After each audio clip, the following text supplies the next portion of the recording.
Okay,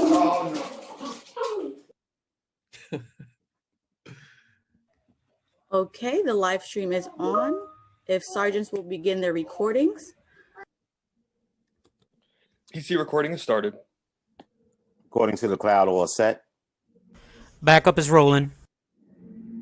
Okay, and Sergeant Polite, would you start with the opening statement? Thank you. Good morning and welcome to the remote hearing on the Committee on Aging, jointly with the Committee on Immigration. Will council members and staff please turn on their video at this time? Once again, will council members and staff please turn on their video at this time?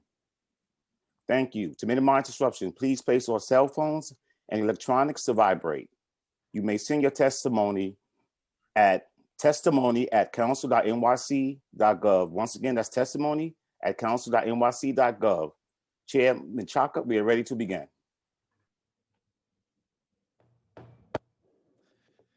Buenos dias a todos. I'm Carlos Menchaca, Chair of the New York City Council's Committee on Immigration. And we're joined today by Committee on Aging, chaired by my colleague, Councilmember and Chair for today, Margaret Chin. I'd like to acknowledge that we've been joined by Council Members Drum and Vallone and Ayala. And as council members come in, I will or Chair Chin will acknowledge them. Today, the committees will be conducting oversight on city programs, services, and outreach conducted for older immigrant New Yorkers. According to the Center for Urban Future, the older adult population aged 65 and older is the fastest growing segment of New York State population. In the city, it's the older immigrant population that's growing fastest, 42% over the past decade. Aging in New York City comes with a host of unique issues, not the least of which is the cost of living. New York City continues to rank as one of the most expensive places to live in the United States, and older adults often do not have a source of income that keeps pace with the rising costs of living. This is especially true for older immigrant adults, as they are twice as likely to live in poverty and tend to receive far less government assistance through wages, Social Security benefits, private retirement accounts, and other income sources, if they receive them at all. Many older immigrants remain ineligible for these benefits due to their status or because they have not worked in the United States for long enough to draw down on benefits. Older immigrants also face significant challenges with regard to language access. The Mayor's Office of Immigrant Affairs has reported that 37% of older immigrant adults live in households that are linguistically isolated, meaning they have no one in the home above 14 years of age who speaks English well. This makes it incredibly difficult for older immigrant adults to access city services due to language barriers. And we have only seen this exacerbated during the pandemic, with many seniors lacking English proficiency and digital literacy. Even communicating basic information about the virus has been a challenge.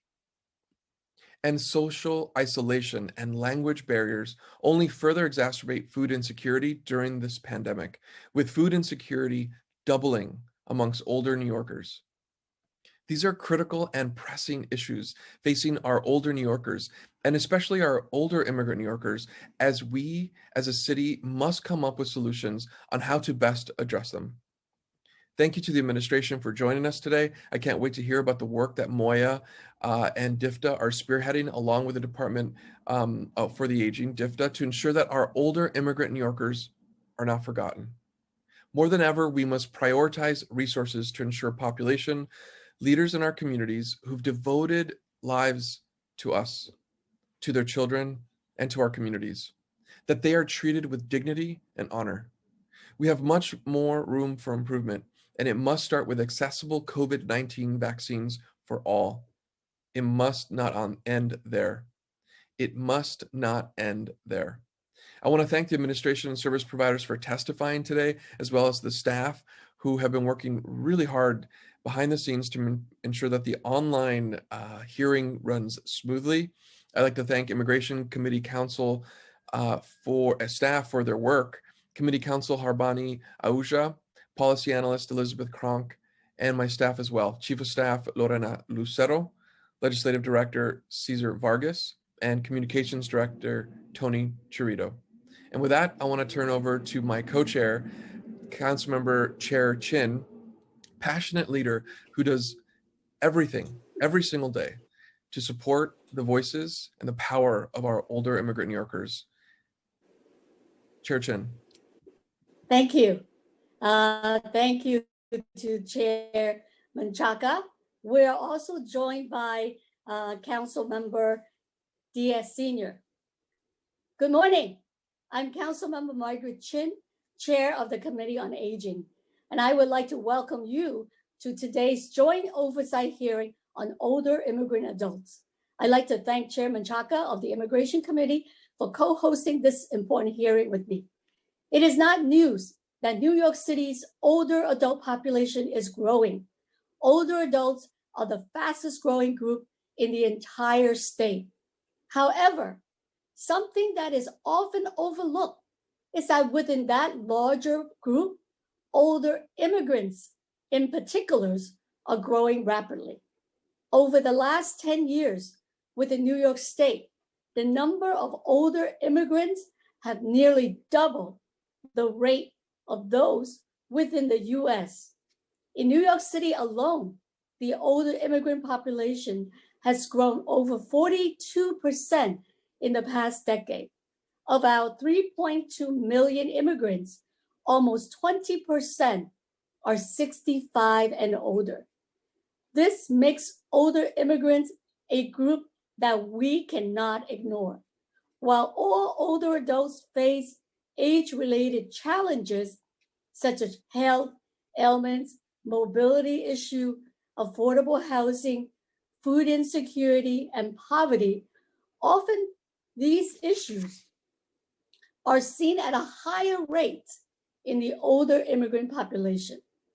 Within the older adult population, for example, older immigrants are 50% more likely to live in poverty. According to the Center for an Urban Future, immigrant seniors in New York City have a median income of only $9,900 compared to $18,300 of native-born seniors. This is partly because older immigrants tend to receive significantly less than their native-born counterparts from wages, Social Security, private retirement account, and other income sources.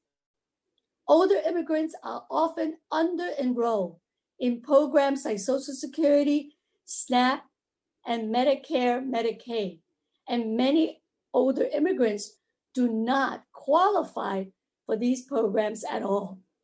As my co-chair has already mentioned, another challenge for older immigrants is difficulty in accessing important information and essential services due to language barrier.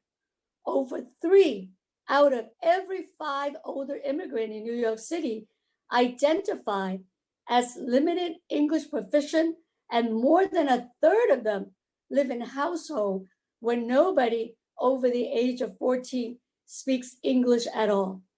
As a result, many immigrant seniors are unable to find interpretation for important information. This can leave older immigrants isolated and make it difficult for them to be connected to an often confusing and complicated system. Even when we do serve our city seniors, we often forget to take the unique needs of immigrant seniors into account. For example, the city does not always make all information available in a variety of languages and frequently falls short on providing culturally competent foods and programming. Many of these issues have been worsened by the corona pandemic. For example, COVID-19 has increased food insecurity among all seniors, but especially among older immigrants. Many of our COVID-19 health resources and information are located online. When older immigrants disproportionately suffer from lack of access to the internet. And when we have heard from advocates and community that some things as simple and important as vaccine and testing information is not available in multiple languages. This is not acceptable. We cannot leave older immigrants out of the conversation or out of the system. As older adults are the population most vulnerable COVID-19, we must take extra steps to ensure older immigrants are connected to the city's resources and services. We must make sure immigrant seniors have access to proper culturally competent meals, to technology, to remain socially engaged, to healthcare, and to critical information available in their language. At this hearing, the committee want to hear from DFTA and Moyer about what they are doing to help serve the unique needs of our immigrant seniors. We want to see how the two agencies work together, what services and resources they provide to the city's older immigrant population, and how they have reached out to this population in particular during the pandemic. The committee especially want to hear about how the agency and the city are working to vaccinate older immigrants. How are they having been reached out to? What rates are being vaccinated at? What must make sure our older immigrant community is not left out of the COVID-19 vaccine rollout, and that they are connected to important resources and services at this difficult time. Finally, to our seniors watching this hearing, remember, if you are over the age of 65 and live within New York City, you are now eligible for the COVID-19 vaccine. Vaccinations are free and available to all seniors 65 and older, regardless of immigration status. You can go to the website, www.vaccinefinder.nyc.gov, to find a location near you and schedule your appointment for vaccination online. You can also call to make an appointment at 1-877-829-4692. It might take a while, but be persistent. You must make an appointment to receive the vaccine. And as I said, you've got to be persistent because it's not easy.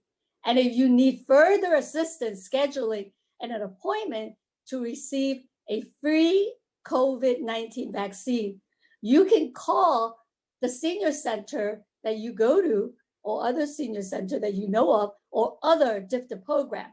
And let's make sure that you get vaccinated and stay healthy. I'd like to thank the committee staff for their help in putting together this hearing. Our committee counsel, Nusart Chadari, policy analyst, Kalima Johnson, finance analyst, Daniel Krupp, and finance unit head, Sodini Sapura.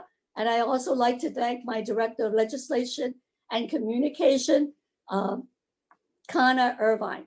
And I like to thank the other members of the committee who have joined us today. Now I'm going to turn it back to Chairman Chaka. Thank you. Thank you so much, Chair Chen. And it is something that is important that both these committees are looking at something that just becomes invisible for so many of us. And so we're looking forward to our testimony from the administration. And I'll just hand it right now over to Arbani to administer the oath. Thank you, chairs. My name is Harbani Ahuja, and I'm counsel to the Committee on Immigration for the New York City Council. Before we begin, I want to remind everyone that you will be on mute until you are called on to testify, when you will be unmuted by the host. I will be calling on panelists to testify. Please listen for your name to be called, and I will be periodically announcing who the next panelist will be. For everyone testifying today, please note that there may be a few seconds of delay before you are unmuted, and we thank you in advance for your patience. All hearing participants should submit written testimony to testimony@council.nyc.gov. At today's hearing, the first panelists to give testimony will be representatives from the administration, followed by council member questions, and then members of the public will testify.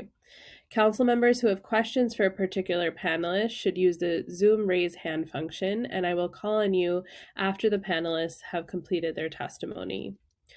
I will now call on members of the administration to testify. Testimony will be provided by DIFTA Commissioner Lorraine Cortez Vasquez. Additionally, the following representatives will be available for answering questions: Nick Gulata, from the Director of Outreach and Organizing at the Mayor's Office of Immigrant Affairs. Before we begin, I will administer the oath. Commissioner Cortez Vasquez and Nick Gulata, I will call on you each individually for a response. Please raise your right hands. Do you affirm to tell the truth, the whole truth, and nothing but the truth in your testimony before this committee, and to respond honestly to council member questions? Commissioner Cortez Vasquez? Yes. Thank you. Nick Gulata? Yes. Thank you. Commissioner, you may begin when you are ready. Great. Thank you so much. Good morning. First of all, it is a good morning. I want to take this opportunity to say an early happy Lunar New Year to all my colleagues. It is this Friday, and I did not want to forget, which is something that I do a lot lately. So anyway, everyone have last year's Lunar New Year was interesting. Chairwoman Chin, it was the beginning of the pandemic. There was a fire, and so we want this Lunar New Year to be not as eventful, but as joyful. So thank you, Chairwoman Chin, Chairperson Menchaca, and the members of the Committee of Aging and the Committee of Immigration. I am, as you know, Lorraine Cortez Vasquez, and the Commissioner of the New York City Department for the Aging. Again, I'm joined today by my colleague, who I have the greatest respect for and admiration, Nick Gulata, who is the Director of Outreach and Organizing at the Mayor's Office of Immigrant Affairs. I appreciate the opportunity to testify before you today.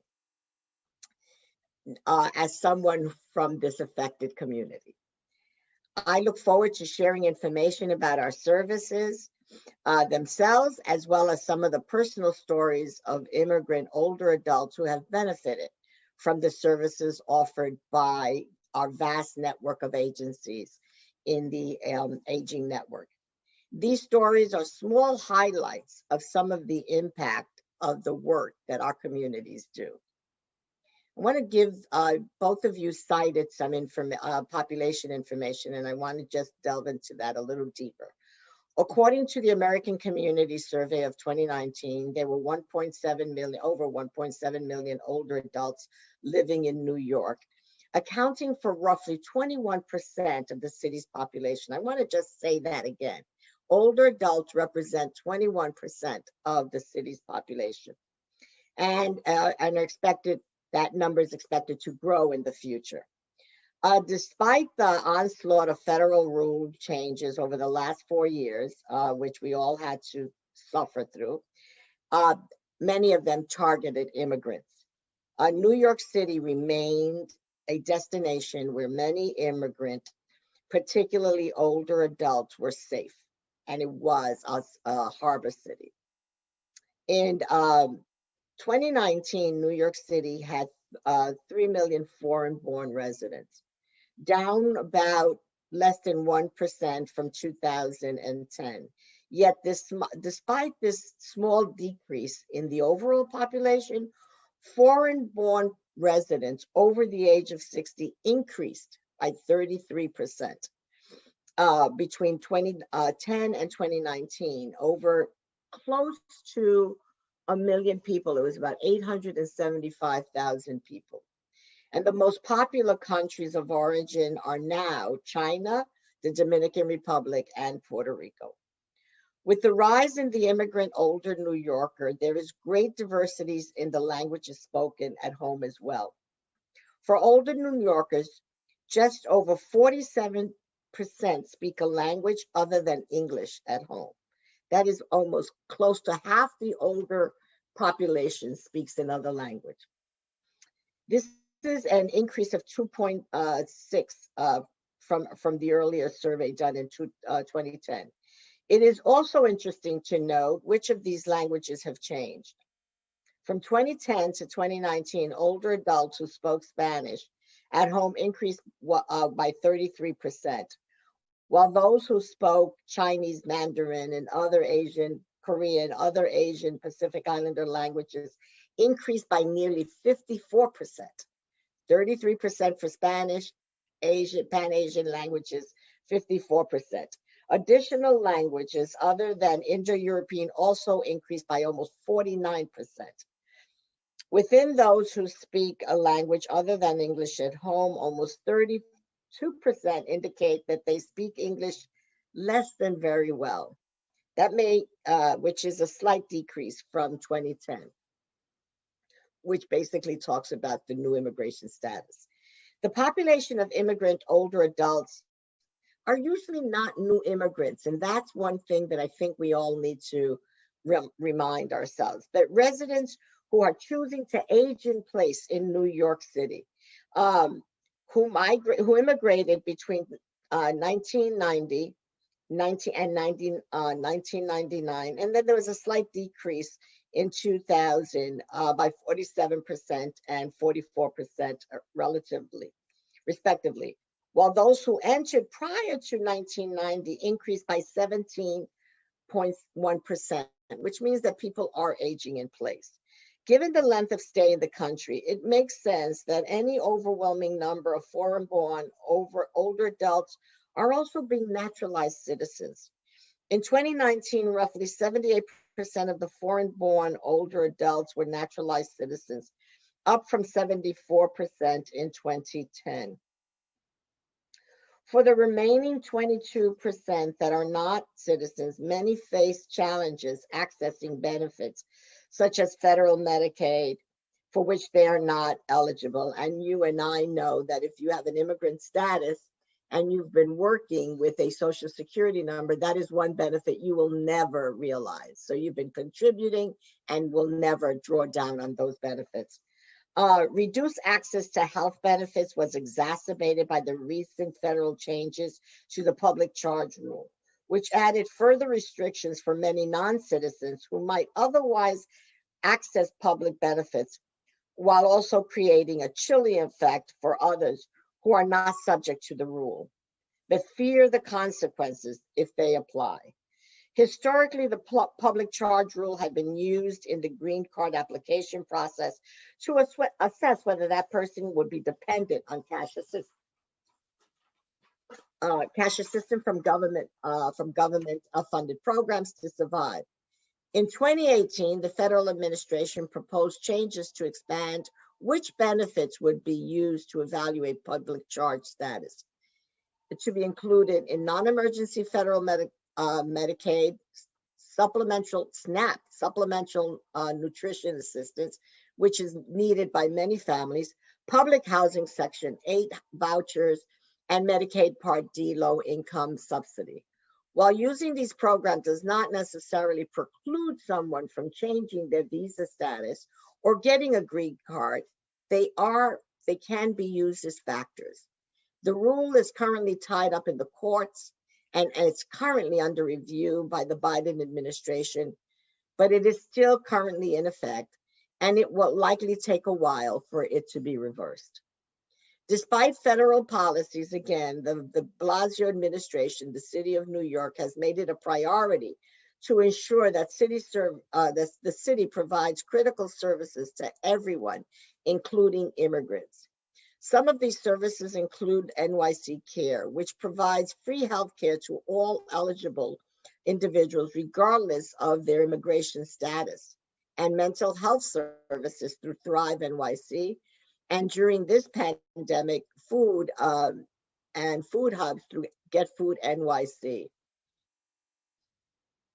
It also offers legal assistance, including immigration-related services through Moya's Action NYC and tenant representation through the Human Resources Administration. New York City remains a sanctuary city, full of accessible supports for those who need it, regardless of immigration status. We are optimistic about the changes in the federal landscape and look forward to a new pathway forward to all immigrants.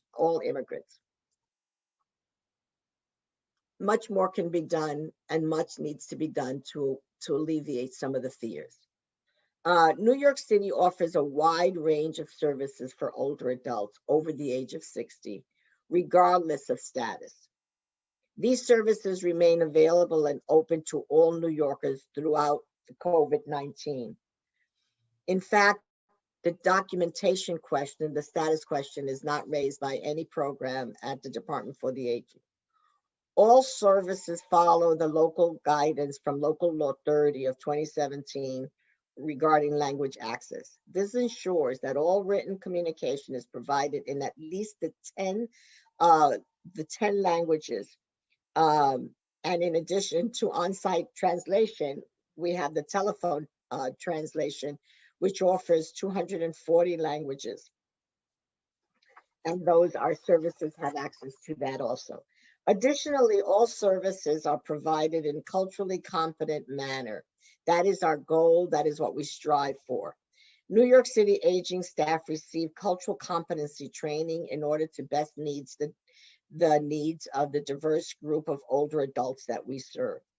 Many of our programs use their cultural competence skills to engage, establish trusting relationships, and to assist older adults and their caregivers access services that they would otherwise refuse or have access to for fear of providing personal information to the government organization. We need trusted voices and we need trusted partners, and that's what we try to inculcate in our agencies. The fear is also often due to their social political backgrounds and distrust in government and organizations from their native countries of origin, and fear of being reported for not having adjusted their immigration status. And that was really increased during the last 4 years. Case management is a great help to many immigrants and non-immigrants alike. Through this service, older adults receive help signing up for public benefits for which they are eligible, including Medicare and Medicaid, SNAP, senior citizen rent exemption, and home energy assistance. Referral for other services are provided, such as assistance with house chores, shopping, and grocery. There has been particularly in-demand service during the pandemic, as older adults have been encouraged to stay at home as much as possible. So we've seen an increase in our need for shopping assistance as well as in-home services. Additionally, New York City Aging supports older adults seeking new and different employment. Through this program, older adults have access to employment services, training, and career counseling. This is the only program, unfortunately, which we have to ask an immigration status because it is a federal mandate that we do so. Other services include elder justice, geriatric mental health, health insurance, our HICAP program, health insurance counseling and assistance program, and our grandparent resource center. During this pandemic, one of the issue areas that we have focused a lot of attention on is social isolation, because you know that social isolation has a devastating effect on all of us, and it has for the last 9 months, but it has a particular negative and health impact on older adults. So we have included several programs to combat social isolation, including Friendly Visiting and Friendly Voices. All of these programs are now done during the pandemic, done on virtually through virtual visits and telephonically. Additionally, Friendly Voices has been very active. Through this, older adults are partnered with a volunteer who checks with them via phone or video weekly. And it's been expanded to include socialization groups on phone or video after hearing that culturally many were not responsive to the one-on-one model. Matches were made based on language preferences. In addition to Friendly Voices, the New York City aging staff have been providing an average of 10,000 wellness calls. And when I say New York City aging staff, I'm talking about that vast network of 300 or more providers who represent the wider range of communities in this city. Provide over 10,000 wellness calls a day to older adults during this pandemic to reduce social isolation. These calls are made in several languages. One of these clients is an immigrant from Jamaica, from whom staff was able to establish a strong, trusting relationship. The older adult was living in a room in a basement house in Brooklyn under unsafe conditions without heat. She had just tried without success to apply for senior housing. New York City aging staff was able to reach out to DeRote, a local nonprofit organization's homeless prevention program, and ask if they would interview the older adult for eligibility for their privately funded shelter. This unique program has agreement with 2 highly qualified quality assisted living facilities to accept referrals for their shelter when they have opening. At first, the older adult was hesitant to consider permanent placement in an assisted living facility, as she did not see herself as being frail and had concerns about being confined to a facility. Nevertheless, she agreed to be interviewed by the shelter staff and was accepted.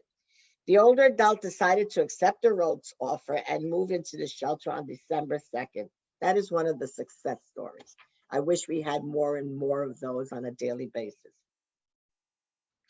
New York City remains a vital resource for many of our older New Yorkers seeking assistance, whether it's finding better housing accommodations to a variety of older services the department offers. Excuse me.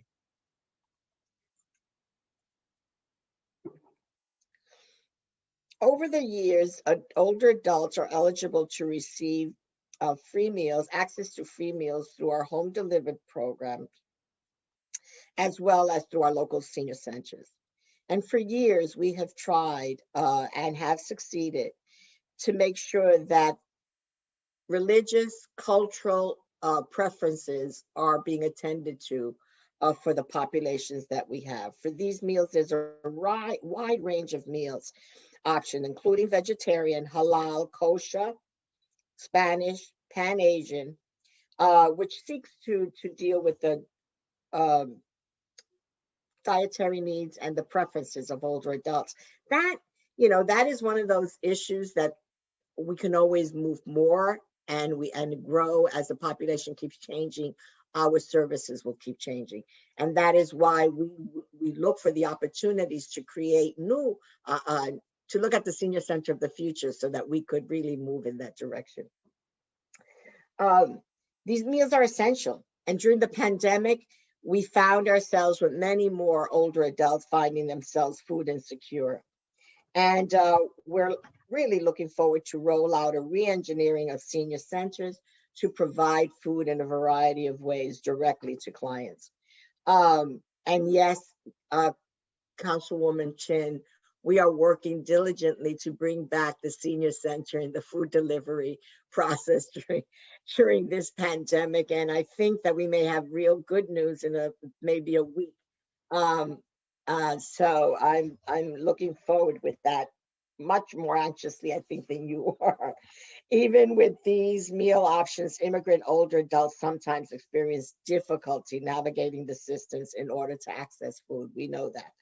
Recently, a resident of Coney Island contacted Councilmember Tragos regarding their elderly non-English speaking neighbor who they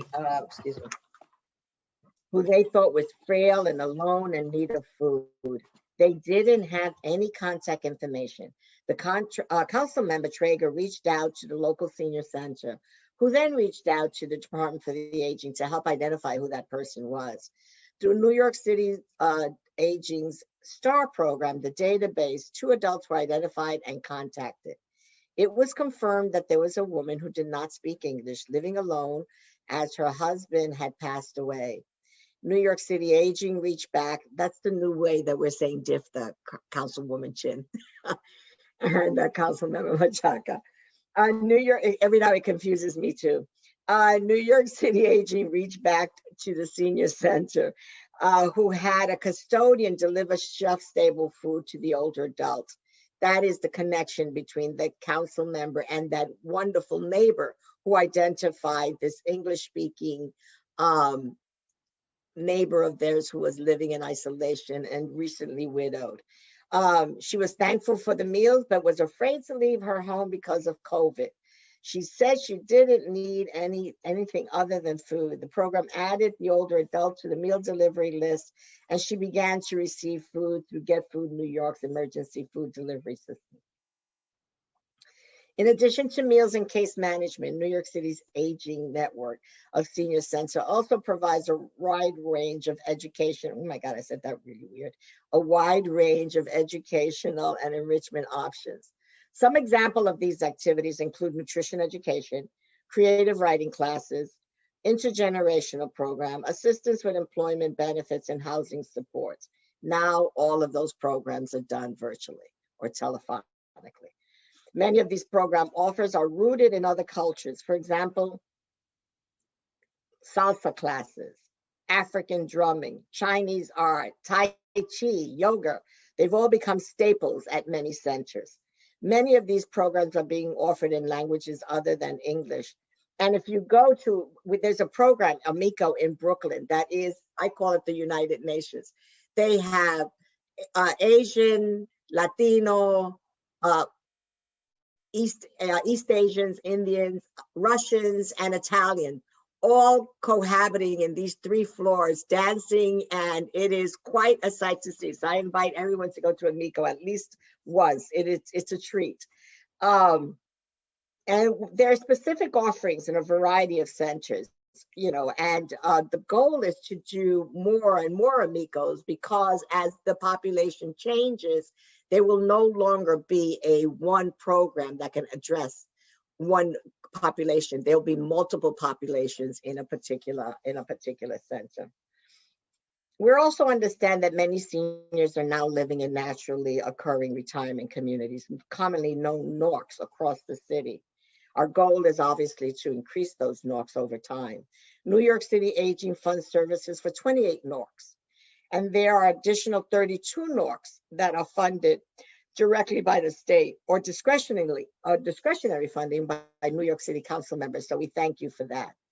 On average, just under 49% of older adults were born in another country. However, out of the New York City Aging funded programs, 52% of them are in communities where the percentage of foreign-born older adults exceeds that of the city average.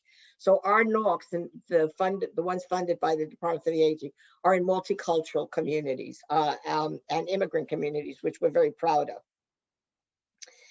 Of those that are funded by the state or discretionary funds, 63% of those NORCs are also in districts that have a higher than average concentration of immigrant older adults.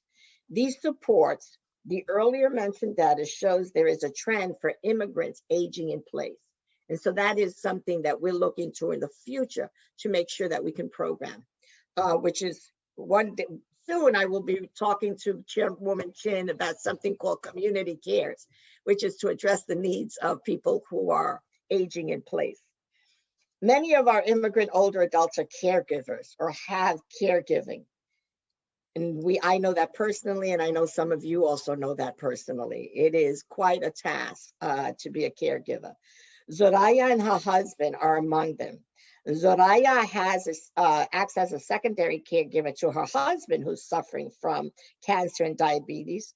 And then she and her husband entered the country in 2017 from the Dominican Republic, and have since exceeded their time allowed on a visitor's visa. Access to paying jobs is challenging due to the immigration status and medical needs. So they really suffer from a lot of financial instability, which is not uncommon. In addition to caring for her husband, Zoraya assists with childcare in exchange for room and board for the living room in which they both live.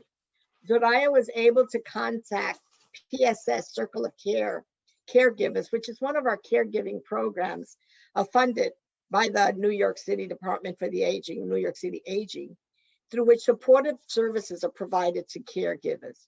Through this program, the family was able to receive an air conditioner, medication, medical supplies, Metro cards, and a new mattress. Additionally, they've been provided with resources for immigration, support counseling, and individual respite care. Zoraya now has the time to have some respite for herself from her daily caregiving. And this is in Zoraya's words, these are her words. The assistance we've received has had a very positive impact. This program has been a helping hand during these difficult times. Due to our legal status, we are limited in the amount of help we can get. Every time we have a need, Circle of Care has been there. They provided an air conditioner, saved our lives during time of extreme heat. Incontinence supplies have been a great relief for me and for my financial burden. I could go on and on about the number of things that they've helped us with, but all the services have been of great value. Thank you. There are also unknown numbers of unrecognized caregivers. We know that. Most caregivers do not even consider themselves caregivers in an immigrant family. They feel that it is their responsibility. And for a variety of reasons, they understand that the role they're playing is just the norm in our culture. And so New York City Aging continues to educate our providers and clients how to encourage caregivers to identify themselves as such. With such an understanding, caregivers are then able to find the supports they need and to help them navigate through this very complex process of benefits. And they also are able to give you some respite care. Every caregiver needs one day to just take time for themselves. New York City Aging partners with community-based organizations help provide on-the-ground support services. Another example is the Hamilton Madison House Citywide Caregiver Program is one of those such partners. They serve caregivers and older adults who speak Chinese, Korean, Japanese.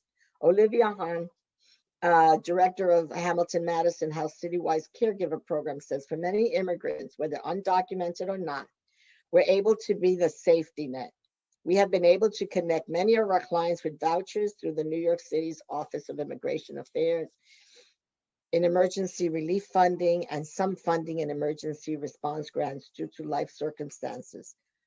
We also help immigrants' clients find other community-based organizations to join and help support networks as well as social networks.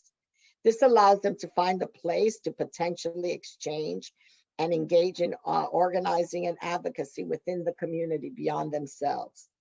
So in conclusion, I'm saying that these are just a few examples of how New York City Aging, in partnership with our providers and sister agencies such as Moya, connect with immigrant older adults to services that they need.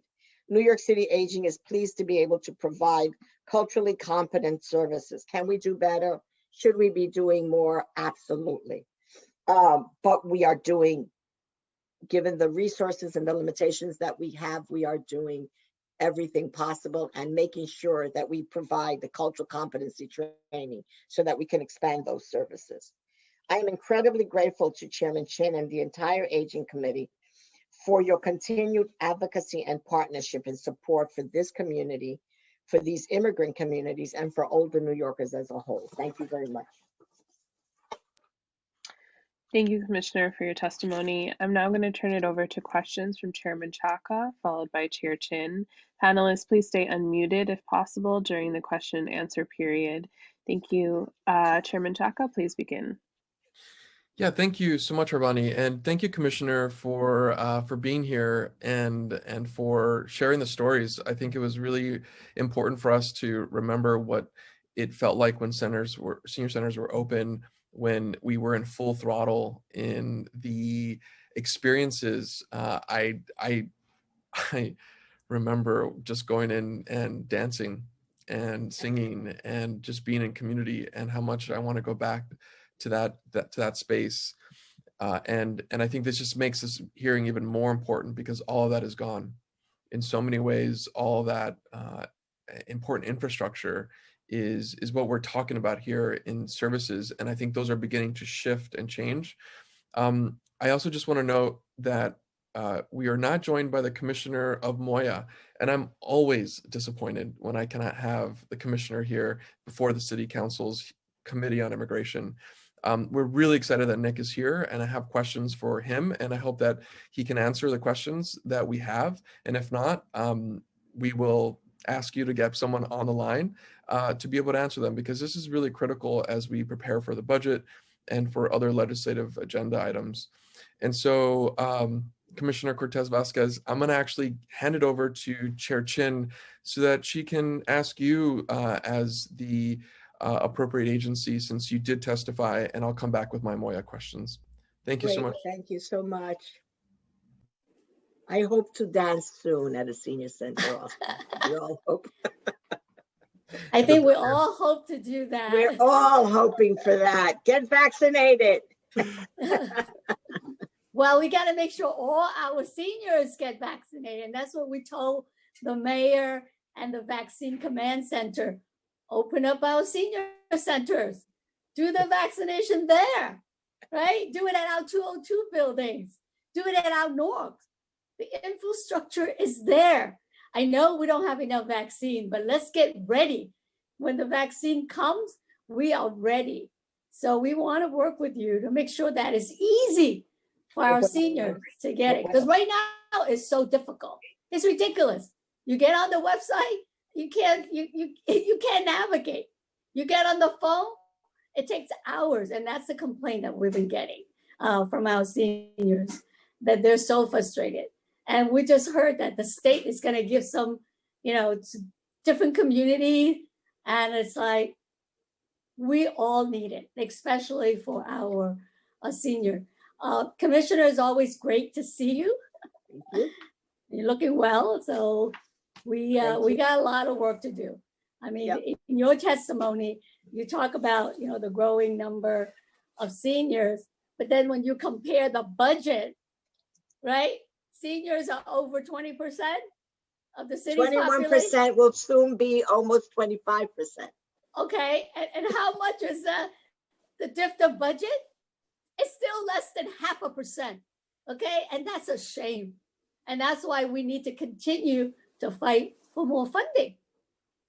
We didn't get the 10 million that was promised to support our senior center in the last budget.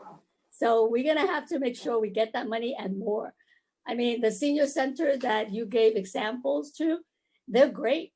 And we need more of those. And especially for our immigrant population. I know that there's 10 senior centers that are serving immigrant population that are funded by city council discretionary funding. So my first question is, how is DFTA working with these centers before the pandemic and during the pandemic?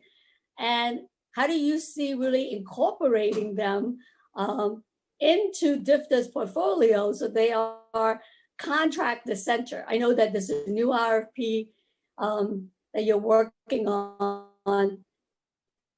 And so how do you sort of make sure that they have a chance to become a funded senior center? If you recall, when I first became commissioner, 2 minutes after I became commissioner, maybe 2 days, I had a hearing and I had to present. And it was one of the first things that you and Commissioner and Councilmember Danny Drum drilled me about, was about the investment that the council made in the immigrant senior centers. And so, and my commitment at that time was to make sure that they were grown and received services and had capacity building training. And we've been doing all of that.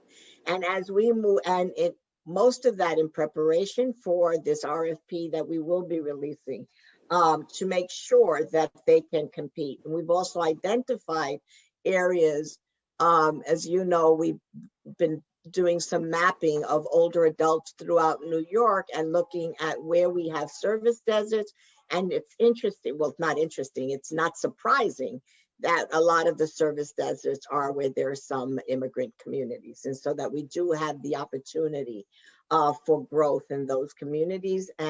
But our commitment to make sure that those were not seen as separate and apart, but an integral part of the NYC Aging was important to me, but it was also important to you. And we made sure that we did that. So during the pandemic, were you in contact with them to make sure that they are also, calling the seniors and also providing they're considered part of the portfolio. They are not distinct from, we don't see federal funding, state funding, city council funding. We see aging service providers, and so they are incorporated into all of the initiatives that New York City Aging has. And if there is not, then I need you to let me know who has not, but I doubt it very seriously. I think it's the same issue with some of the NORC program that is funded by discretionary money from the city council, because even in the last budget, we started some new NORCs. In Staten Island, in Far Rockaway. And although we don't have budget oversight, when it comes to program and services, we do. And we're also very grateful to your support for all the NORCs to receive the nursing services. And so, that has continued. So we will, definitely we will continue to do that during the budget time. And you were talking about all the program that's doing by phone calls and by virtual. Not all seniors are tech savvy. I know. So we know. How's SIFTA working with, getting equipment? Some of the seniors don't have the equipment, and they need training. Yeah. So the good thing is that we had the NYCHA program. That despite some of it was a success where 10,000 older adults were able to get 10,000 older adults were able to get tablets in all of the NYCHA programs.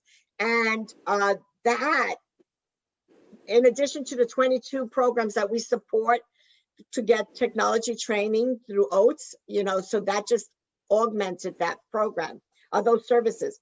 What we've done as a result of that is start working with the CTO, the city's technology, chief technology officer, to make sure that we can try to replicate the NYCHA program.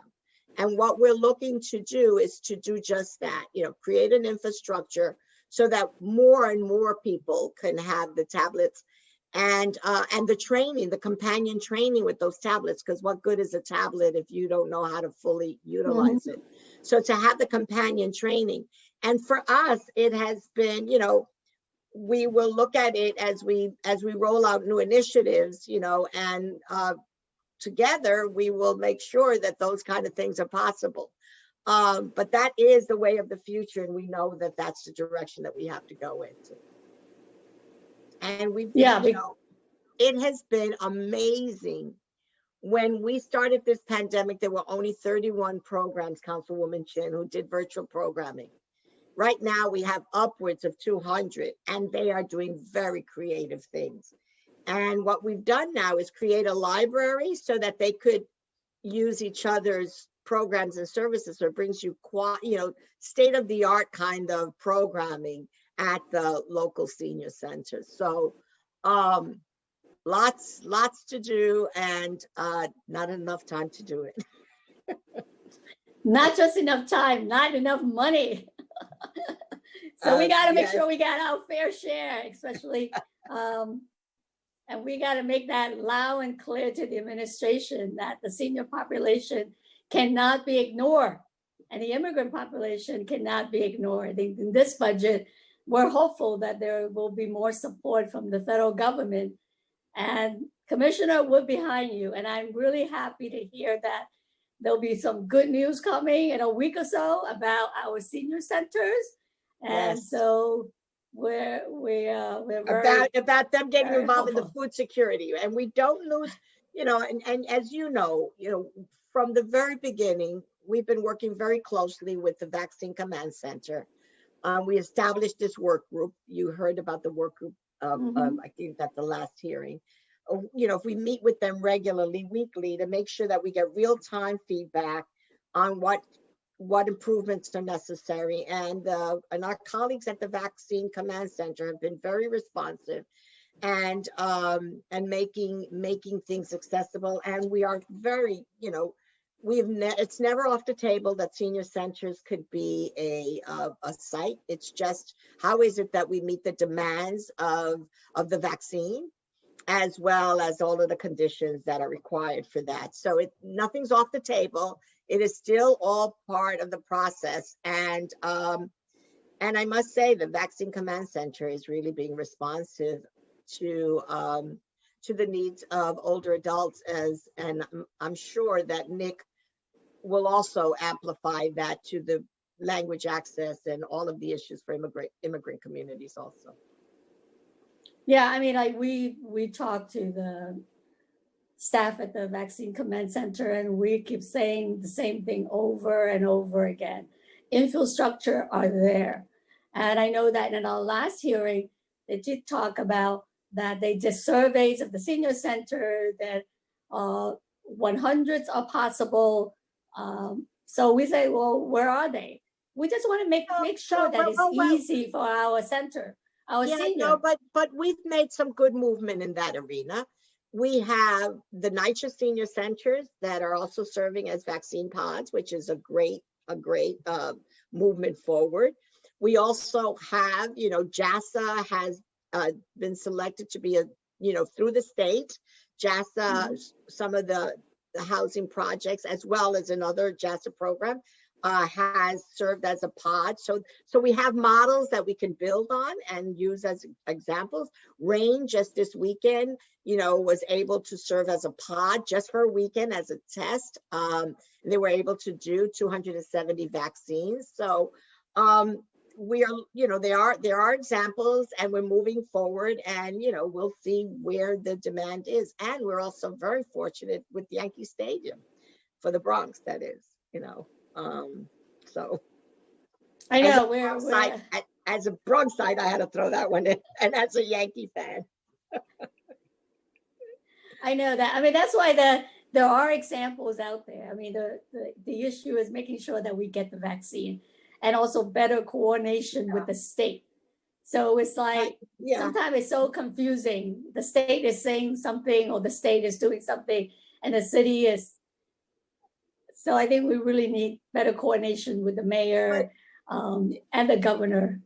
I want to just put things in perspective also. When we were rolling out the plan for the vaccine, we were rolling out a plan for 75 plus. And so with the Vaccine Command Center and the entire city, we were looking at a population of about 300,000, all right? A little bit over 350,000 more or less. And then, within hours, it went to 65. I don't think it was hours. I think it was 8 hours. And so then that meant that the demand was over 1 million people. Mm-hmm. And so that, if you're planning for a third of the population, and now you're planning for the whole, it will tax systems. In addition to taxing the systems, we have this supply demand competition. Demand is there. People are more and more interested as we do more education. Fear gets dissipated, but yet we have a supply issue, and so that's why I keep saying I wish it were better. It could be better, but it is a demand issue, and I want us to be persistent so that we can get vaccinated. Yeah, no, we agree with you. We know that it is a demand issue, and we don't have enough supply. But the thing is that we want to make sure that there is a plan in place, there's infrastructure in place. So when we do get the supply, that we're ready to roll it out as quickly as possible. And that's what the coordination, working with DFTA, Moya, making sure that our immigrant population, our immigrant seniors are protected, that they know, because they're the one that's having the most difficulty. I mean, our office been getting calls like they don't speak English, they can't get on the website, they can't get an appointment. So that's why we need to have these programs, these pods in immigrant communities that makes it easier for them to be able to access. So I guess the other thing that I wanted to talk with you about is the coordination and work with other agencies. I mean, we have a lot of immigrant older workers who are getting, exploited, and they're having problem. And then we have the Department of Consumer Affairs and Worker Protection. Is Moya and DFTA working with them? Are there any communication between the agency to make sure that resources are available to older immigrant workers? We are working very closely with the respective parties, particularly around being exploited individuals. So that is a key issue for us. An older worker and financial security of all older New Yorkers is key to us. And I will, so we work very, very closely with the authorities to deal with the exploiting issue. And I can have Nick address some of the things in particular that we may be doing jointly. But the Moya works very closely with the network of agencies, with all of the senior center agencies, to make sure that they get all of the information about immigration and all of the supports. So Nick, I will turn that over to you if you want to add anything. Nick? Are you unmuted? Oh, there you go. Hi. Wonderful. Good morning, Chair Chin and Chairman Taka. And I just want to say, for us at Moya, immigrant seniors are an extremely important population, both personally as immigrants and the children of immigrants, as many of us are, but also as the Mayor's Office of Immigrant Affairs. Just yesterday, to be directly responsive to your question, Chair Chin, we were in touch with the Department of Consumer and Worker Protection, particularly about wage theft and exploitation, and making sure undocumented workers or undocumented seniors also have a way to be reached through this effort. So it's something we're in daily communication with the Vaccine Command Center, with our colleagues at the Department of Health. We are coordinating across agencies to bring resources and expertise to reach these populations. We're also advising a lot on the outreach materials, languages. We're making sure that virtual outreach also has a phone component for populations who don't have internet. We're going to be standing up and have a number of them scheduled vaccine information town halls with multiple agencies coming together, partnering with community-based organizations, many of them DFTA providers, to reach populations like the ones we're discussing now. Yeah, and Chairwoman Chin, just yesterday, we met with a professor at NYU, Dr. Ernst Gonzalez, to really look at our senior employment program to help us come up with an intake process and processes that are more inclusive and are not barriers to employment. And also to look at new employer populations that we should be working with. So there is this constant rethinking and relooking at all of our services. And this is the first time, and I would say maybe I started at the Department for the Aging and the Employment Unit. And I think this is the first time that we're saying it's time for a refresh. And so we're really pleased with this partnership with NYU to do just that. Great. And I think lastly, before I turn it back to Chairman Chaka, is that does DFTA have, I guess, working with, the 202 buildings and North building, I know in one of the other hearing that we have, when we're talking about, getting technology to, to the seniors, do you have data in terms of like some of the senior buildings and the North Yes. building, what the immigrant population in Yes. there? And the other thing is that, are you working to really look at how to get the whole building connected to the internet? So it's not individual senior, but the whole building. Because we have example from one of the senior provider that she was able to get very reasonable price for the whole building. So now the whole building is connected. So the senior will have the opportunity to use the, to participate in these virtual programs. The big issue, and I think you're right, because I know some of the buildings when they were first developed had a dedicated company that wired the building, and so therefore the choice for older adults is limited. And so that's something that I think that we should be addressing. But I think what the biggest issue for all of us as New Yorkers is broadband, accessible broadband, and expanding that. That ends up being one of the biggest barriers for every technology program that we may come up with, and that you and I want, and that everyone in the city wants, is the cost of the monthly cost of the program.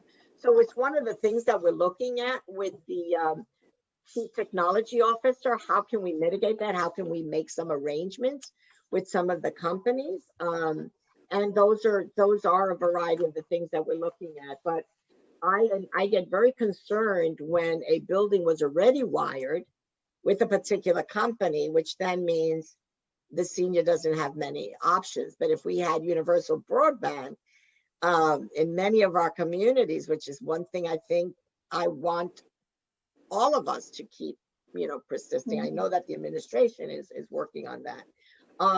That would help mitigate some of those concerns and that cost. Yeah, so we really look forward to working on that. And Commissioner, we have a lot of work to do to make sure that we get the resources. And this is the budget year that we gotta make sure that our immigrant seniors, our seniors are all taken care of. So I'm gonna— Absolutely. I can't thank you enough for that partnership. And this is also the time to put a little crack in status quo and start revisioning our centers of the future. So that's right. I thank you so much. No, we thank you for your partnership. So I'm gonna turn it back to Chairman Chaka. Thank you so much, Chair Chin. And I just concur with everything that was discussed in terms of the partnership and the budget and what it needs to do to reflect the needs of our communities, especially those impacted by COVID, that are taking the brunt of so much of what we're experiencing and seeing firsthand with data. This isn't an anecdote. We know that this is real. And we have been joined as well by a few other council members. And I want to say thank you for joining us today for our joint hearing. Councilmember Eugene, Traeger, Deutsch, thank you so much for being here today. And I will begin then with questions for the Mayor's Office of Immigrant Affairs. And Nick, thanks again for joining us today. Yeah, in Moya's annual report, there's a description of the older immigrant population disaggregated by immigration status. Does Moya have additional data on where older immigrant New Yorkers live within the 5 boroughs? Thank you for the question, Councilmember. Can you hear me? Yes, I got you. Fantastic. We definitely do have that data. I will say a lot of the data is based off of by where languages are spoken.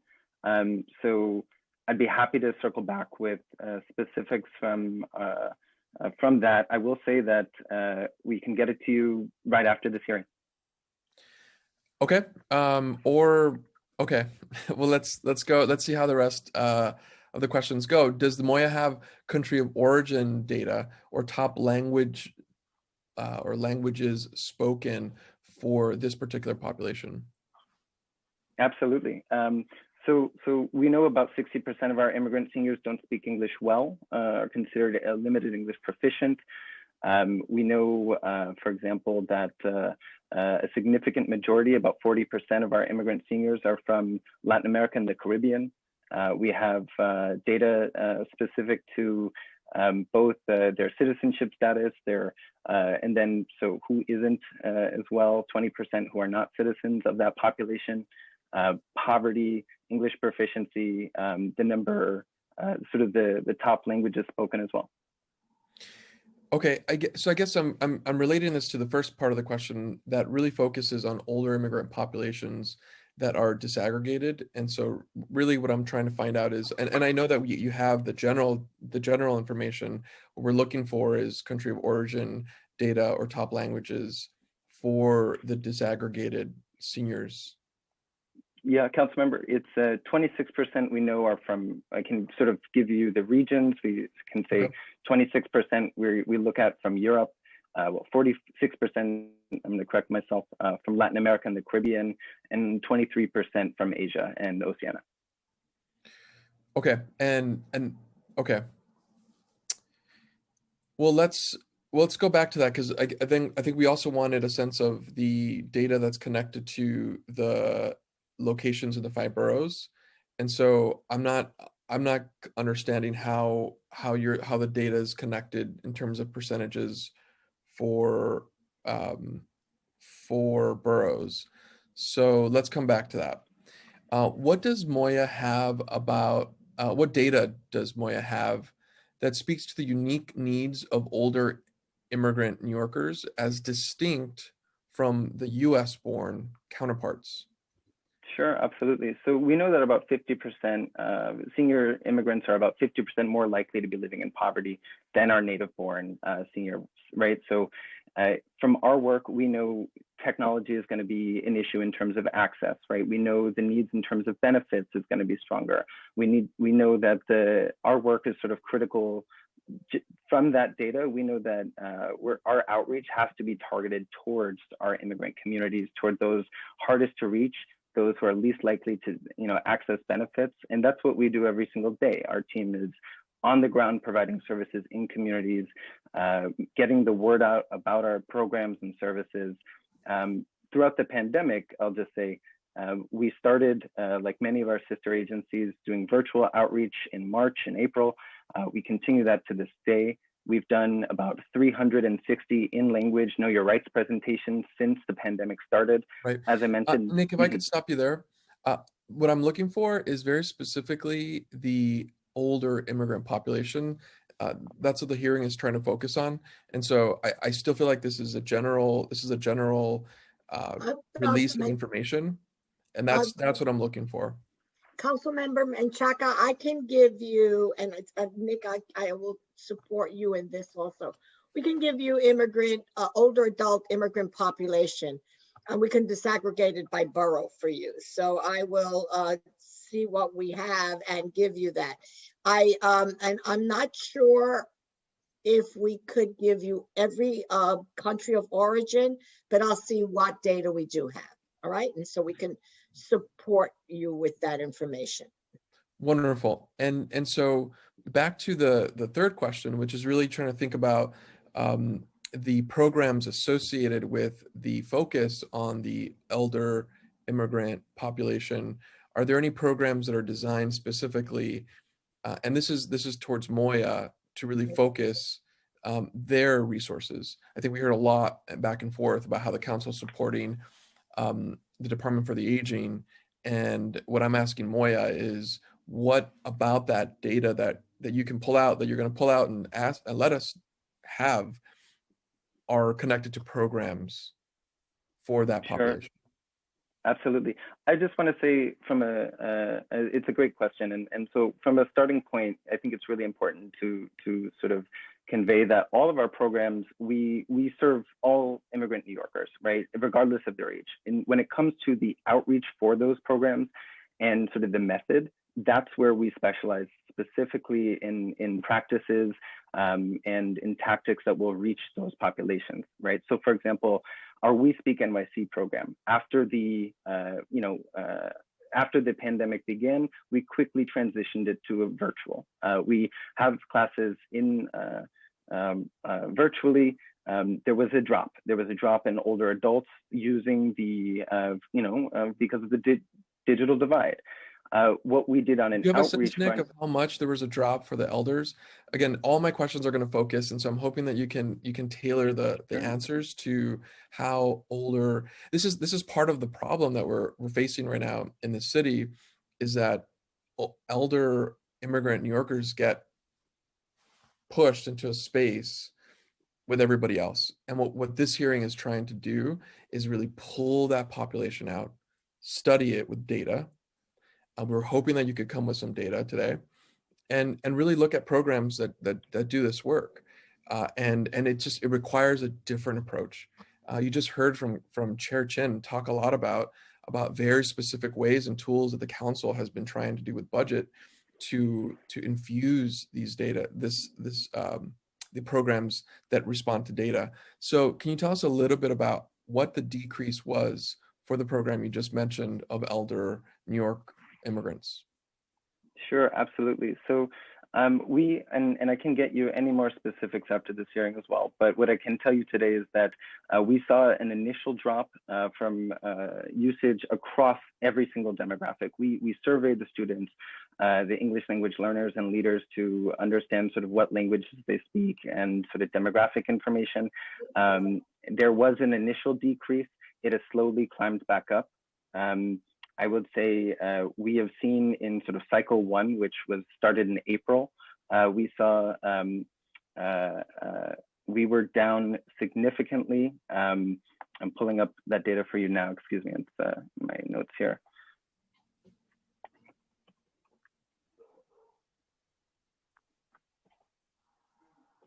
Pardon me.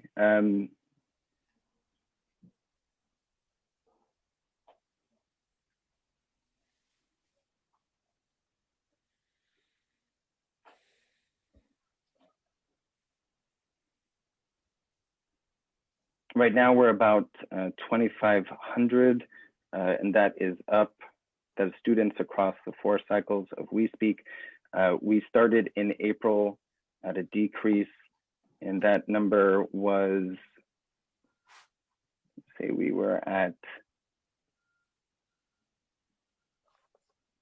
Councilmember, I'm going to circle back to you in just a moment as I pull that up, but Okay. happy to start on that. And again, we're looking for a separation of older immigrant New Yorkers that have been impacted by We Speak and numbers. And so that's what's going to be necessary for this hearing to be successful. Let's go to the next question. The Center for Urban Future has been tracking the population growth of older adults in New York and noted specific growth in older immigrant adult populations in New York City. And I think both Chair Chin and I spoke to that in our openings. How is Moya tracking this population growth, its geography, and matching city service to meet their growth? This is a little bit more general, but what we're looking for is a real understanding of how, as the data is shifting and changing, how Moya is shifting its resources. Not just We Speak, but I'm thinking about legal services. I'm thinking about a whole bunch of things that Moya does through Action NYC, et cetera. Absolutely. I'll say that we're definitely conscious of the trends, right? Our data team is through our annual report and also through our work with advocates, we know certainly what the trends are. I think the biggest changes that we'll see from our work is a greater acknowledgement of, in terms of the outreach, for example, when we have RFPs, targeting organizations and communities who previously haven't been reached, and making sure that we don't have gaps in those services. In addition to that, I'd say, as we know, those who've been most disconnected from services throughout this pandemic, that's where we've really had to go as deep as possible. So whether that was in testing outreach on the street, in person. Sure, yeah, absolutely. Give an example of what that might look like. Sure, absolutely. So as you know, we do lots of in-person outreach. Really, starting from June, we've moved to continue our virtual work because it's so helpful and successful for folks who need it, but also at food pantries where we see many seniors lined up. You can say La Jornada in Queens, even at Good Shepherd in Brooklyn. We've been at those locations handing out information about our programs and services, right? We know who the most vulnerable New Yorkers are, right? And that's who we're targeting our outreach for every single day. Also, just want to return to the previous point about how we try to customize, like, all of our virtual events and all of our in-person engagements to make sure we have language capacity on site. We have options to access those resources for folks who don't have internet access, for example, over the phone. So in everything that we do to reach out for our programs, this could be, putting information out on WeChat, handing it out in person and sending it to Ethnic Press to let folks know that there's a town hall coming up, right? This could be standing at a food pantry line, advertising that town hall as well to make sure it doesn't just get to folks over email or through the internet or through social media. We also know many communities and many immigrant seniors who may have greater access to sort of messenger apps such as WeChat and WhatsApp and Kakao Talk than their native-born sort of partners in New York City. So we've utilized all of those platforms and tactics to reach immigrant seniors, and it's work that continues every single day. And I'd say this is for each of our programs. I'd also point out to you mentioned specifically for Action NYC, many of our partners, many of our contracted partners are doing in-person outreach for Action NYC in person still. Often that's connected to their sort of provision of services. They've been on the front lines of this pandemic. So in their outreach around food pantries, providing food to communities, we've seen them also bring in clients for these programs as well. And they're truly the experts, in how to make sure that they're reaching the community members that they serve. Okay. I appreciate the kind of general effort that's happening. We're going to need that data to really get a sense about what's happening, because I think there's a lot of problems with language access right now that I think the city is not meeting its own law that we passed to language access, and so it's just hard for me to understand without data and information. So I'm hoping that you can follow up as soon as possible so we can make a better sense of how we move forward with recommendations on policy. Let's move on to the next question. What guidance does Moya give DFTA regarding providing services and conducting outreach to older immigrant populations? I think you've laid out a really great review of what you're doing, but how we're looking at the relationship and collaboration with Commissioner Cortez Vasquez and their team. And so can you walk us through what Moya does? How does it do it? Sure, absolutely. So it's a great question, and the commissioner and I are in touch. I know our leadership speaks regularly and our senior team at Moya, which I'm a part of, and speaks regularly with DFTA's senior team as well. I will say that we work primarily with DFTA's providers, both on outreach and to provide direct services like immigration legal services. So we're constantly in touch in that way. We've also scheduled many presentations where staff can share resources and guidance, for example, with their hotline. And when I say DFTA, I'm going to return to NYC Aging. To be clear, so NYC Aging, it's still hard for me. Yeah. We've connected with NYC Aging's Senior Connect. We'll share information, for example, about the FASTEN program and other programs that are available to New Yorkers, regardless of immigration status. We'll work together, for example, when we're putting together graphics and content to be able to share with immigrant seniors, we'll consult DFTA. So we're frequently in touch as a senior. Yeah, and on that point, I want specifics here. And so what have you collaborated for older immigrant adults in New York City? Very specific. I want a program, an example of a collaboration that has sprouted from your communication with NYC. I'm sorry. With NYC, with NYC, absolutely. Yeah. So we've been in touch to share resources.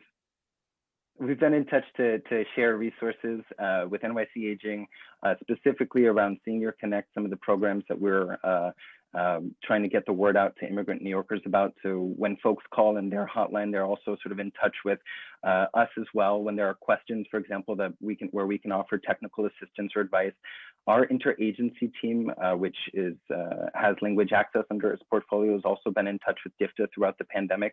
I know our comms teams are frequently in touch in terms of making sure our messaging is consistent and that we're including resources that DIFTA offers in our Moya messaging that we get out through Know Your Rights forums, through sharing, say, graphics over WeChat and WhatsApp, or talking about them on virtual and telephonic town halls.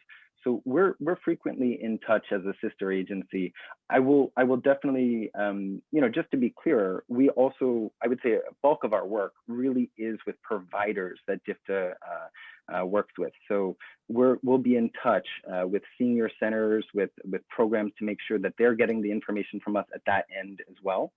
So when there's a virtual town hall that we partner in, or a telephonic town hall for the community at that senior center in language, that we're coordinating to make sure that they're receiving information about services available regardless of immigration status. And so those are all specifics in terms of outreach activations. I will definitely say, personally, if you're looking for a sort of a micro example, I'd say I've worked with DIFTA in sharing resources about our sort of work for tenants, immigrant tenants who are undocumented through the FASN program, and sharing those out. We've also collaborated directly on graphics and other things that are specifically for seniors, and that we work through our outreach teams to get out to seniors.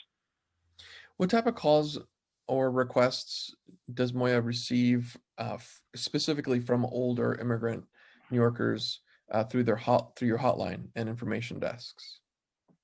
Thank you. It's a great question. So our Ask Moya hotline, 212-788-7654, receives calls every single day from immigrant New Yorkers. We are frequently connecting individuals. For example, throughout the pandemic, we had about 59 enrollments specifically on that hotline for the Get Cool program, access questions for, about air conditioners. We've got several, and I can get the exact number for SCREE enrollment. We've gotten many questions individually for, what are the public charge, and sort of how can I access this benefit and that benefit. I'd say we've gotten, the number is 10 specific on the Get Cool program and SCREE tax abatement. Also, the other really big one that we've helped with, and we've also proactively tried to reach immigrant seniors who are not necessarily connected to the senior programs, around the Get Food program. So our staff has all been trained as authorized enrollers. We have about 20 strong team of community organizers at Moya who speak 17 plus languages. And so throughout this process, we've been trying to reach individuals who are not being reached at the point of, service delivery through senior centers and other places, specifically with the Get Food program. Our community service line got 59 of those requests, and through our outreach and organizing efforts, we've fielded many more. Poverty rates are higher among older immigrant adults, and that's compared to US-born counterparts. How is Moya able to and working to address this specific data point? Absolutely. So, I think as noted earlier, the most vulnerable in our society and in amongst the communities where we serve are often our immigrant seniors with limited English proficiency, and we know that. And so when it comes to our outreach, we are really fine-tuning it to that point to get the word out to seniors about programs, poverty alleviation, benefits access. We've made many referrals throughout the pandemic, specifically on SNAP, explaining eligibility for mixed status families when they call our constituent service line, as well as through our outreach and organizing team, and fielding questions from CBOs. I'd also say that NYC Care and NYC Care Outreach in person started back in August. Where there are seniors who don't qualify for federal programs, that outreach has continued to connect individuals to the city's healthcare access program, which is obviously, and have been a major part of, is available to all regardless of immigration status. So we've really tried to make sure on the outreach front. Yeah, Yeah, what and about sorry, it looks senior like the housing? commissioner. What about senior housing vouchers? We know that they are historically not accepted.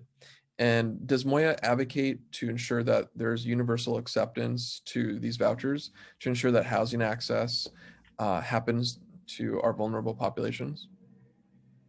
Sure. I would just say on a number of, if you don't mind, just to go through the different sort of housing pieces here, I'd say we've been in touch to be directly responsive. Do we advocate? Absolutely. That is our role within the mayor's office, working with agencies.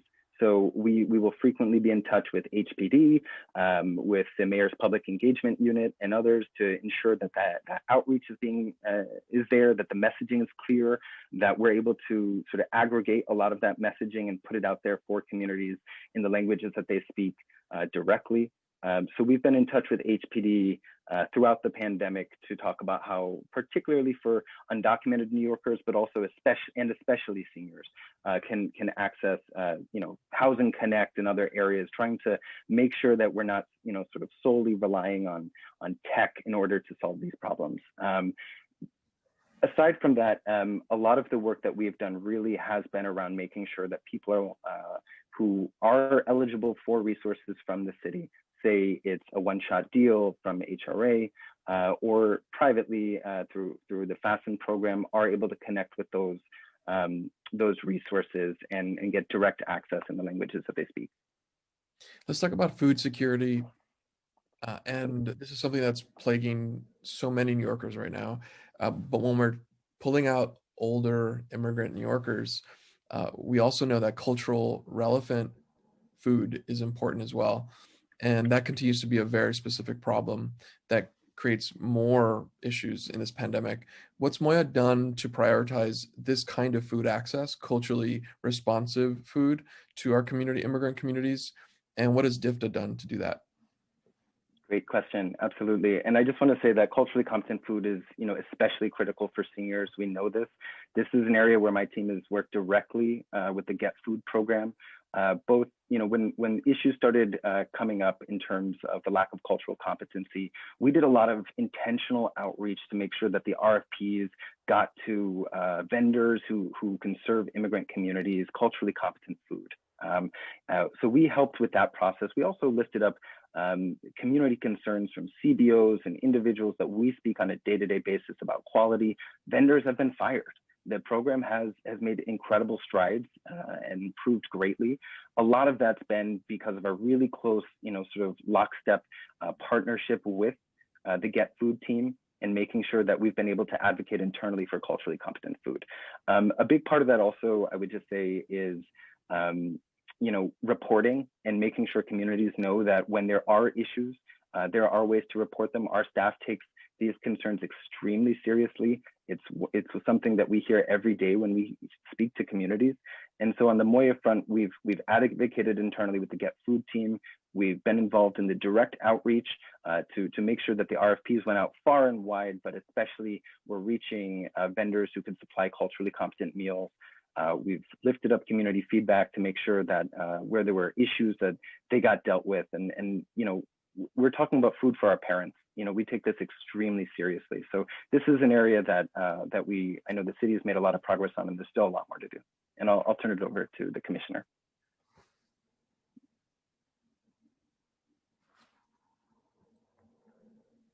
I'm sorry, I was trying to jump in before, but I was muted.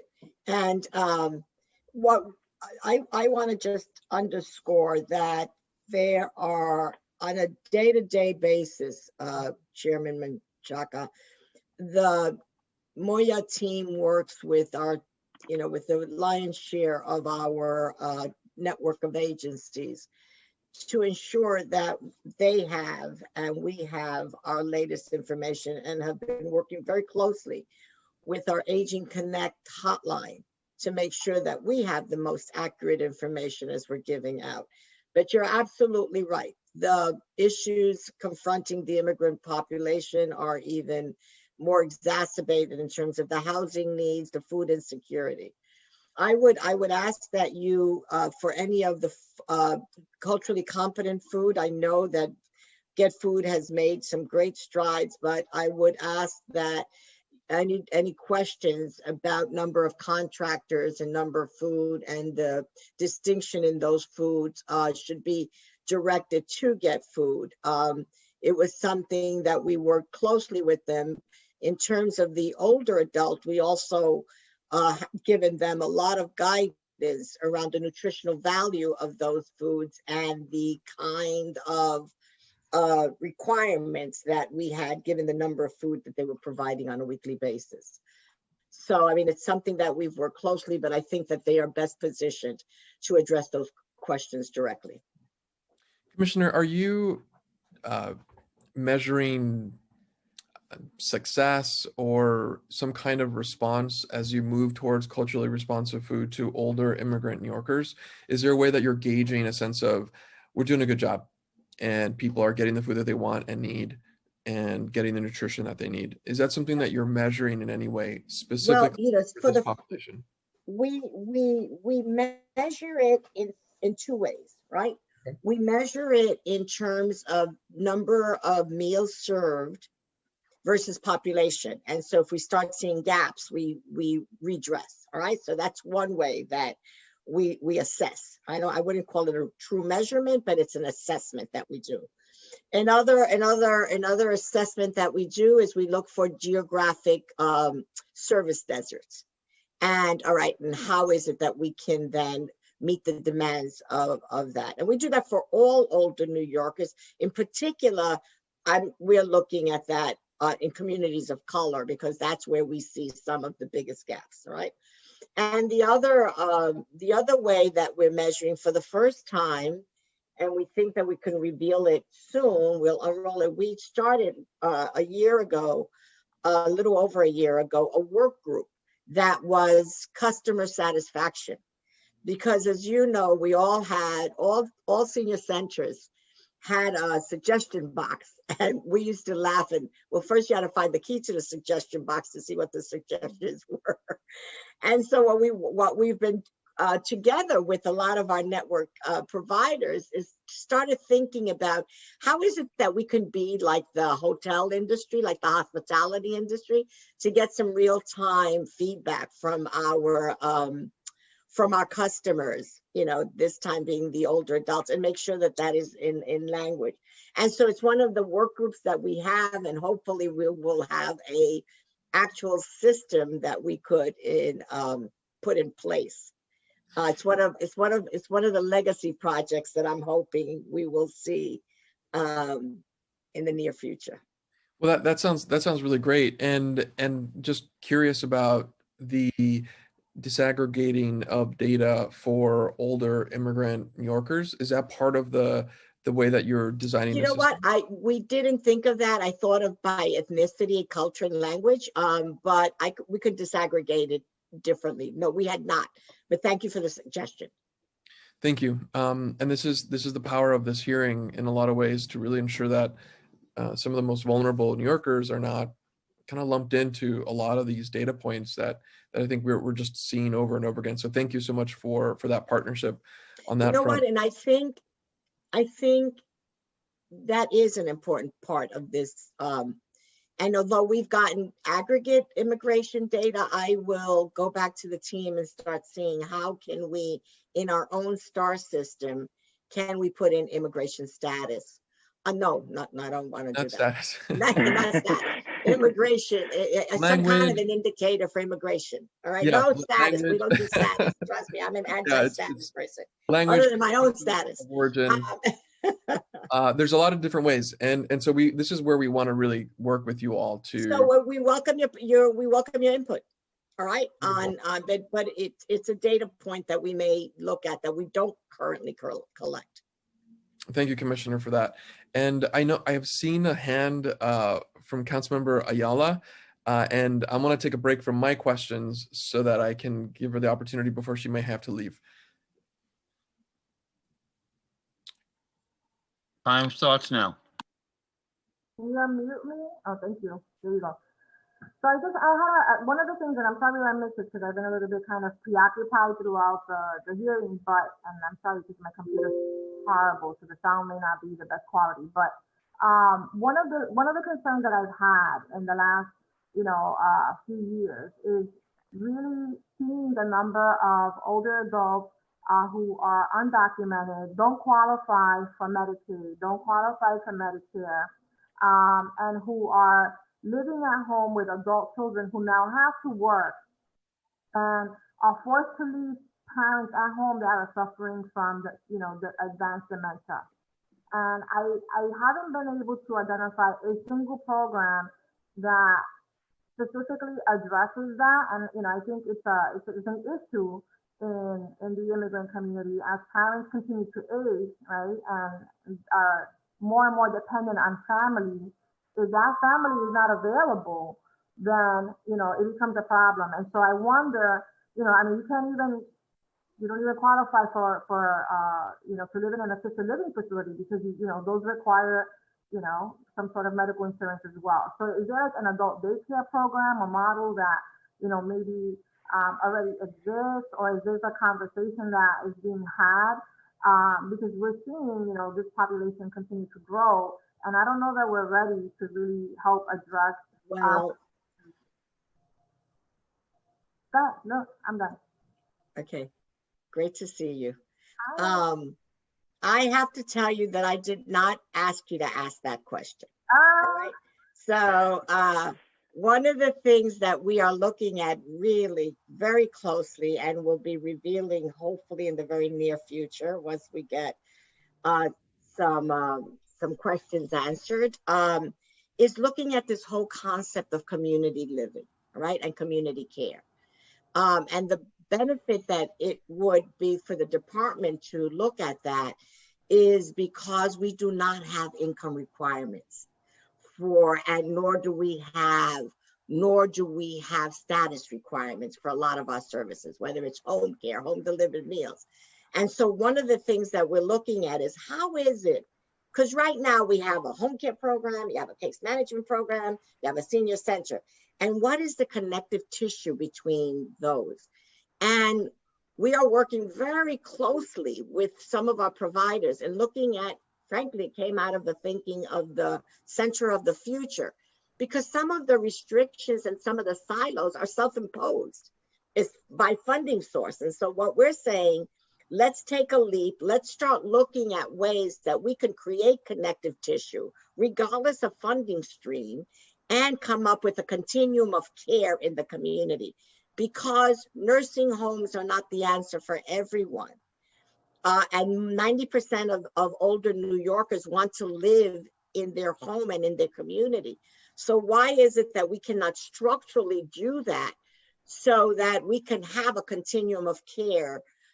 And build that into family caregiving, because that person who's going to work is probably still has 3/4 of her mind on the mother or the father that she's leaving at home, and hopefully that they won't turn on the stove and all of the other concerns that come with caregiving. So that is how we are looking right now at a community of care, what I call universal aging in place, community care continuum, call it whatever you want. My thing is stay at home, have quality of life and dignity in your community, in your language, and surrounded by a system that supports you. And that's one of the things that we're looking at right now. So I promise everyone I did not ever ask that question. Thank you. No, that's wonderful. I'm happy to hear that. And if I can be helpful in any way. Yes, you can. And I'm going to tell you right after this hearing, you and Chairwoman Chin, how you can be helpful about that next step. We're happy to do that. Thank you so much. Thank you, Councilmember Ayala. I'm just going to quickly ask if any other council members have questions. As a reminder, if you'd like to ask a question of any of the panelists, please use the Zoom raise hand function now, and I will call on you in the order in which you've raised your hands. Seeing no other hands, I'm going to turn it back to Chairman Taka. Thank you. Thank you, Harbani. And let's continue. I believe this is going to be strictly for Moya, but Commissioner, don't hesitate to jump in. I'm looking for the percentage of the mayor's COVID-19 emergency relief fund.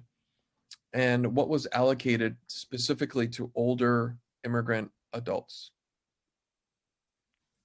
Thank you, Councilmember, And for the can you just question. let everyone know that you have fully disseminated those dollars, and those dollars are in the hands of New Yorkers? And then tell us a little bit about the older immigrant population.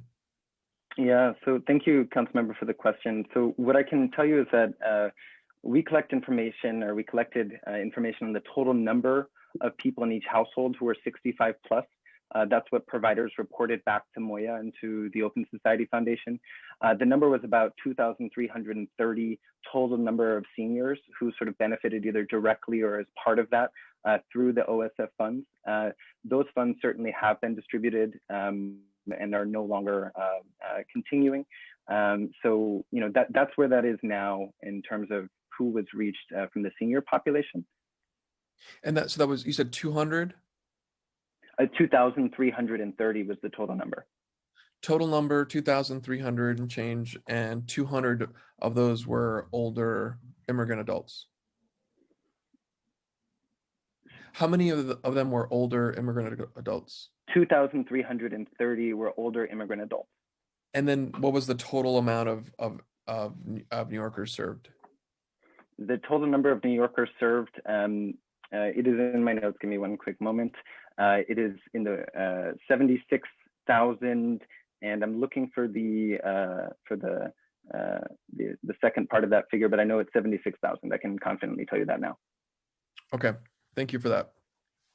For older immigrant adults who continue to work outside the home throughout the pandemic, what resources has Moya provided in their preferred languages? And we're looking for really the work that Moya has done in connection with DFTA to ensure that individuals are aware of those rights, and specifically when it comes to labor issues.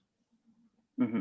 And I would also just say, as part of an explanation for the number that you just asked for, I do want to just highlight that the underlining sort of thinking as part of that work with the Open Society Foundation was really to reach workers. So worker centers were sort of a lot of times the main partners or other sort of institutions like that, reaching folks who are undocumented workers who you know, are part of the informal economy. So so frequently that number really went to you know, it's 2% of the adult senior population is undocumented, right? So when we think about that number, it's sort of in the larger ecosystem of the total demographics and who would be eligible and who was distributing the funds. That said, there were many institutions such as settlement houses and others that were part of that effort. To be specific and just responsive to your question about what programs and sort of how we've worked with DFTA, I think it's largely connected to our broader outreach strategy, partnering with CBOs who run senior centers, who run senior programs, as well as on the ground outreach as well. One resource that we distribute in all of our sort of outreach engagements is our Moya one pager, which is on our website. Currently, I believe it's in 20 languages. We have efforts underway to increase that and even include audio and other sort of resources to reach harder to reach communities who may have lesser literacy rates, and including indigenous languages, and in addition, languages of lesser diffusion. We're extremely cognizant of the needs in that department when it comes to outreach. We were translating throughout the height of the pandemic in 25 languages for all of our outreach materials. And so I just really want to highlight, there's Local Law 30, but when it comes to outreach, we know that the communities on the ground speak many more languages than the 10 that are required by local law. So we frequently distributed information, held info sessions, etc., in those additional languages. The FASTEN program is one that I want to keep highlighting as for undocumented New Yorkers, and certainly when we're at food pantries trying to approach folks who are seniors as well with these services is key to get that information in their hands physically, so it's not just a text message or you know, a website post or on social media. We've also, through NYC Care outreach, really tried to make sure that we're supplementing the work done by CBOs and trying to get the word out in areas that are were hardest hit by this pandemic. I'd say for a number of our programs we speak, we've had a lot of work through that. I'd say the connection larger to the more broadly to city services has been sort of key for us. So even if it isn't a program that our teams directly administer, we have outreach for other city services, and those will include SNAP benefits, one-shot deals, programs through our Human Resources Administration, DSS HRA, and beyond. So we try to approach communities with a wide spread of services. Sometimes these events will be done in parts, so we're not overwhelming people. Our Know Your Rights presentations will cover the latest work with federal and state programs that are available to New Yorkers regardless of immigration status. So I hope that sort of answers the question and sort of describes the larger ecosystem and how we do outreach and sort of what we're approaching New Yorkers with when we're on the ground. Well, it does, but it's still a little bit broad, and what I think is important to just respond to the earlier data about the 2,000 plus New Yorkers that are in your data point that are connected to being an older immigrant New Yorker is that it's a really low percentage at the end of the day for the kind of relief that went, let alone the amount of relief that went to immigrants that are not eligible for the federal programs. And so what I want to say as chair of the immigration committee is that we also know that older immigrant New Yorkers are working. And so what we're trying to figure out is what the agencies are doing to support them with their rights. Many of them come to our district offices and they ask for support. When they've done that, they're in crisis many times. And so how do the agencies that touch the immigrant populations in different ways through centers and all the programs that we've talked about today, how are you all supporting a very specific issue that's about labor? Maybe I can ask a different question about PPE and ensuring that workspaces that may not be providing PPE are endangering these older immigrant New Yorkers. And so is DFTA or Moya doing anything to ensure that they have the protections they need when they go to work, because they are working? Older immigrant New Yorkers are working in the city of New York. I'll pass this one. We know. Yeah, I'll pass this one to DFTA. I'll just say that we work very closely at Moya with our colleagues at the Department of Consumer and Worker Protection. Their outreach team similarly is on the ground every day, and we work very closely to them with outreach to employers. That's been a key one for us. And we'll frequently partner with them to carry their outreach materials to communities directly. I'd say Moya and the Department of Consumer and Worker Protection, there's probably no better metaphor than sister agency, but we work really lockstep when it comes to outreach and are very conscious of the senior population. I will just say, when we talk about 2%, particularly of undocumented seniors, the experience that we all have in senior centers and when people come up to us at events or on food pantry lines is that number feels maybe misleading. I think the real stories and the real interactions with those seniors who we build trust with through our outreach and through our organizing is really tells the larger story. So we do a lot of that direct outreach with our sister agencies to those workers, but it's absolutely something I think is sort of not directly within our wheelhouse, and I'll pass it to the commissioner for anything additional. Sure, thank you. Thank you for that. We have, over the course of the 9 months, been delivering PPE to senior centers throughout the network at incredible clips, millions and millions of pieces of equipment, sanitizers, face masks, and things of that nature to all of our network providers on a regular basis. And in that, every site has gotten multiple versions of whatever product we were giving at a particular time. But I can say that the struggle for PPEs that were at the beginning have been dissipated, because we have had the opportunity to keep our programs well supplied, and many of them have materials that were not used because senior centers were then closed. So I know that they've made every effort to distribute those within their communities as widely as possible.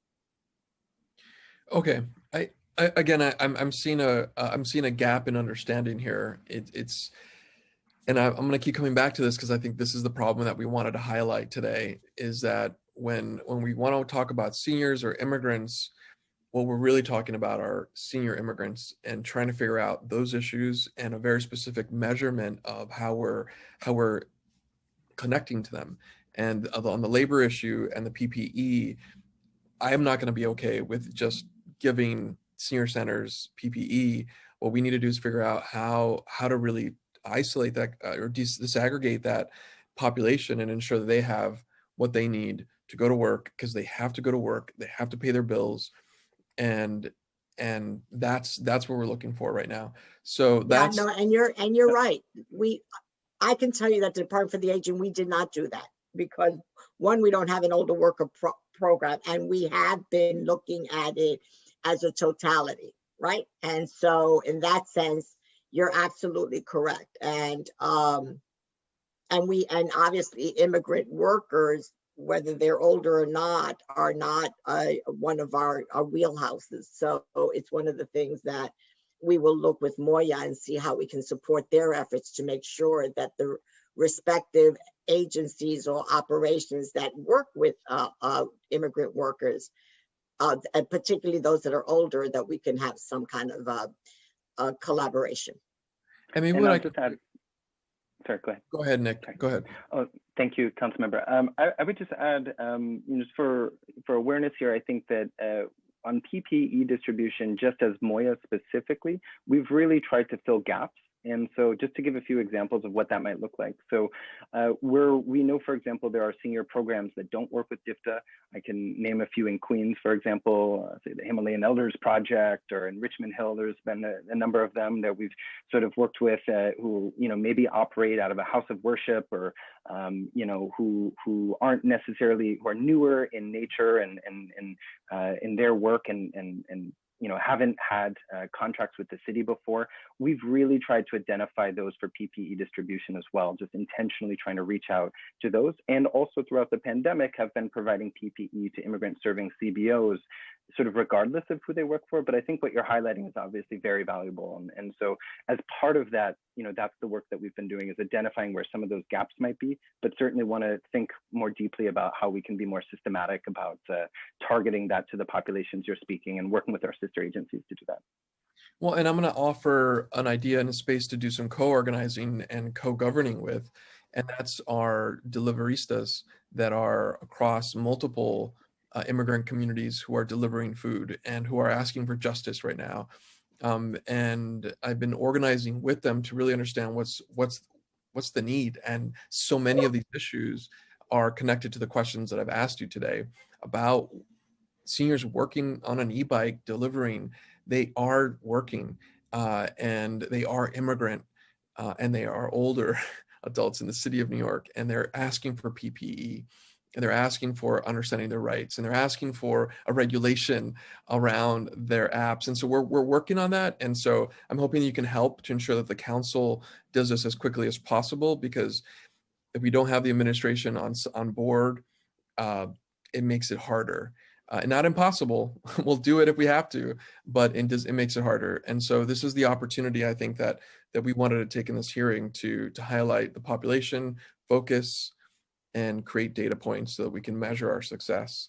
And my last question is to both of you, as DFTA and Moya, in your assisting of the DOHMH work in the vaccination of New Yorkers, is Moya and DFTA providing expertise on how to do this outreach specifically to older immigrant New Yorkers? And I think Chair Chin had some exchange about this, but we're looking for very specific ideas that are happening, and where we can actually support some of those ideas that are coming through our district offices as we field phone calls, emails, and doing in-district in-person events.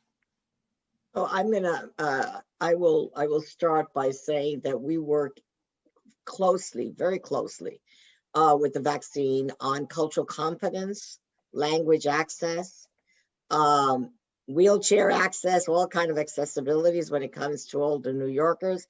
And as I said, one of the things that we look at is cultural competence and language, and we're looking at as communities of color as a whole, and not specifically disaggregating it by immigrant status. So, and that is my takeaway from this hearing, is to make sure that we disaggregate things so that we can see, are we targeting specifically for immigrants differently than maybe communities as a whole. I know in certain areas we are, but maybe not as a whole. So we are working very, very closely with them. And I must say that they have been rather responsive and ensuring that the information is available. And there is a, there is a language access staff designated at any vaccine pod.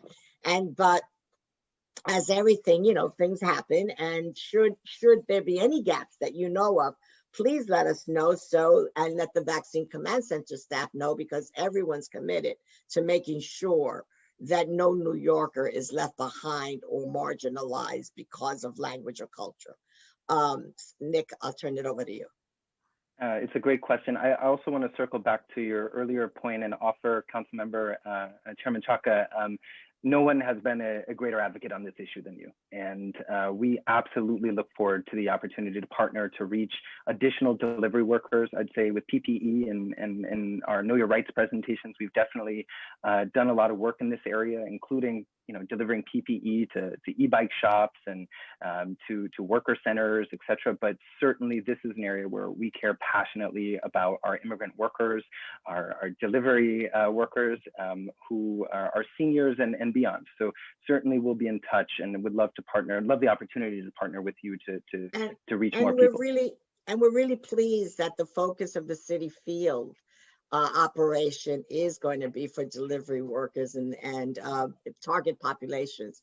And so that is also a big step in that direction. So I thank you.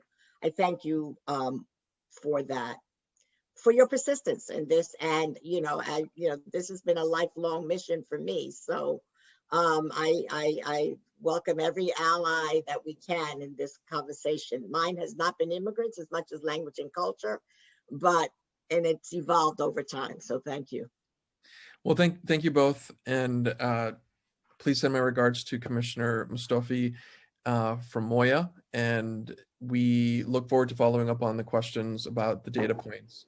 And I'm going to hand it back to Harbani for other questions from the council members and for the rest of the panels. Thank you. Be safe. And thank you. Thank you.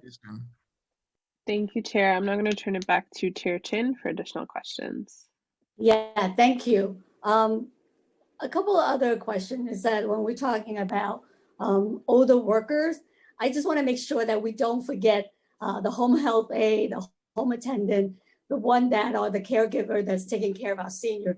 So we've been advocating with the Vaccine Command Center is that when we, provide the vaccine to the senior, if they're accompanied by the home health aide, give it to the home health aide at the same time, so that this way both of them are protected. Because it doesn't make sense just to take care of the senior and then meanwhile the person that accompanied them don't get the vaccine. Yeah, so we made a step in that direction that the home health aides are now part of the priority class. So that's been a step in the right direction. And I agree with you, we've been advocating for the same thing, 2 for 1. Yes. The other thing is just, Commissioner, is that back in December 2019, a while back, and we were talking about, and then I think there was an assessment that you presented that there's a need for at least 29 new senior centers, and 16 of them are in high need community with large immigrant older adult population. So I guess with the, I'm sorry. I guess with the new RFP that it's going to be come out, how do we make sure that new senior centers really will be there for the older immigrant population? Yeah, so thank you for that question. And I think that we're looking at the new RFP to look at not only new senior centers, but also NORCs. And looking again, going at that continuum of care that I was talking about earlier, that Councilmember Ayala so fortunately gave me the opportunity to reveal. But it's looking at senior centers, older adult clubs, and NORCs to start looking at where are they needed. And we've identified service gaps, what we call service deserts, and making sure, and many of them, as you well know, are in those high need areas, and also in those areas and communities that have been the most affected by COVID. So it's all of that combination that we're looking at, and it's one of our proposals, and working very closely with OMB and the deputy mayor to be in partnership with us, as they always are, around these kind of issues, around the growth and the growing needs.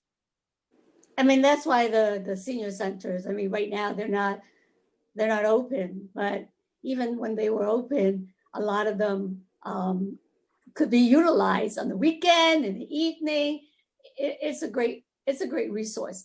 And I think with the model budget that, you know, we fought hard money for, and I got to make sure that the money that was promised is in the budget, because did you use that money or that criteria for cultural competency? Was that included in allocating the funding from the model budget? No, that was separate and apart, but the model budget deals with all of the correlated issues of cultural competency, the food, you know, the ability to provide those communities. So it, not directly, but indirectly, yes.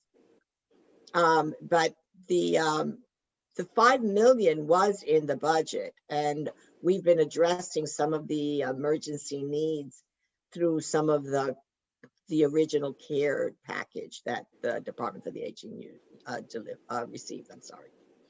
Yeah. That was for the food. That was for food. That was for the food part. The 10 million was not there. No. The 10 million, no. The 10 million model food budget. We worked model every budget day. was not there. We worked very closely with OMB on this regularly, and we were all, you know, I wish we could have had a guarantee. We did have a guarantee, but then COVID happened, and the financial crisis that ensued also happened. And so we worked very, very closely with OMB to make sure that we could keep advocating together. And I know that the administration is committed to this, as we all are. Yeah, we'll make sure that that money is back in, because it was in the executive budget in the last budget. And we were so disappointed that it was not, because senior population and immigrant seniors, as we said earlier in the hearing, the population is growing. And it's a shame that DFTA's budget is less than 0.5% of the city's budget. So we got to definitely work on increasing that. So, and thank you, Commissioner, and thank you, Director Nick, for being here. And we have a lot of work to do, and we will look forward to continue our partnership. Thank you. And no I'll one turn can it back have to a, you. and no one can have a better ally in the aging community than you. And so thank you for your advocacy. Thank you. Okay. I'll turn it back to the committee council. Thank you, Chair. I'm just going to quickly ask again if there are any other council member questions at this time.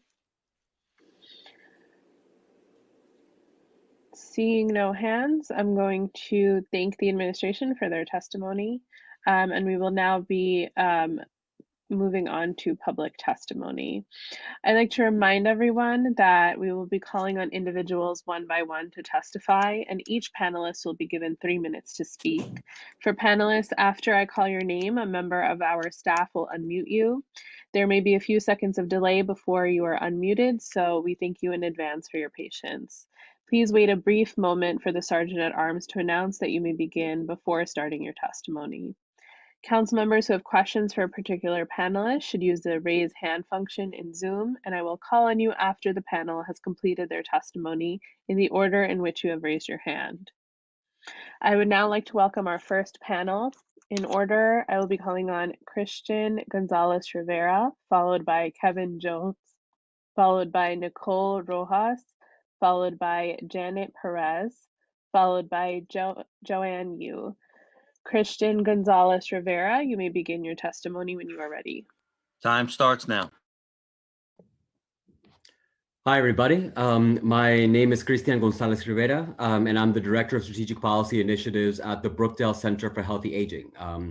We're CUNY's Aging Research and Policy Center and a part of Hunter College.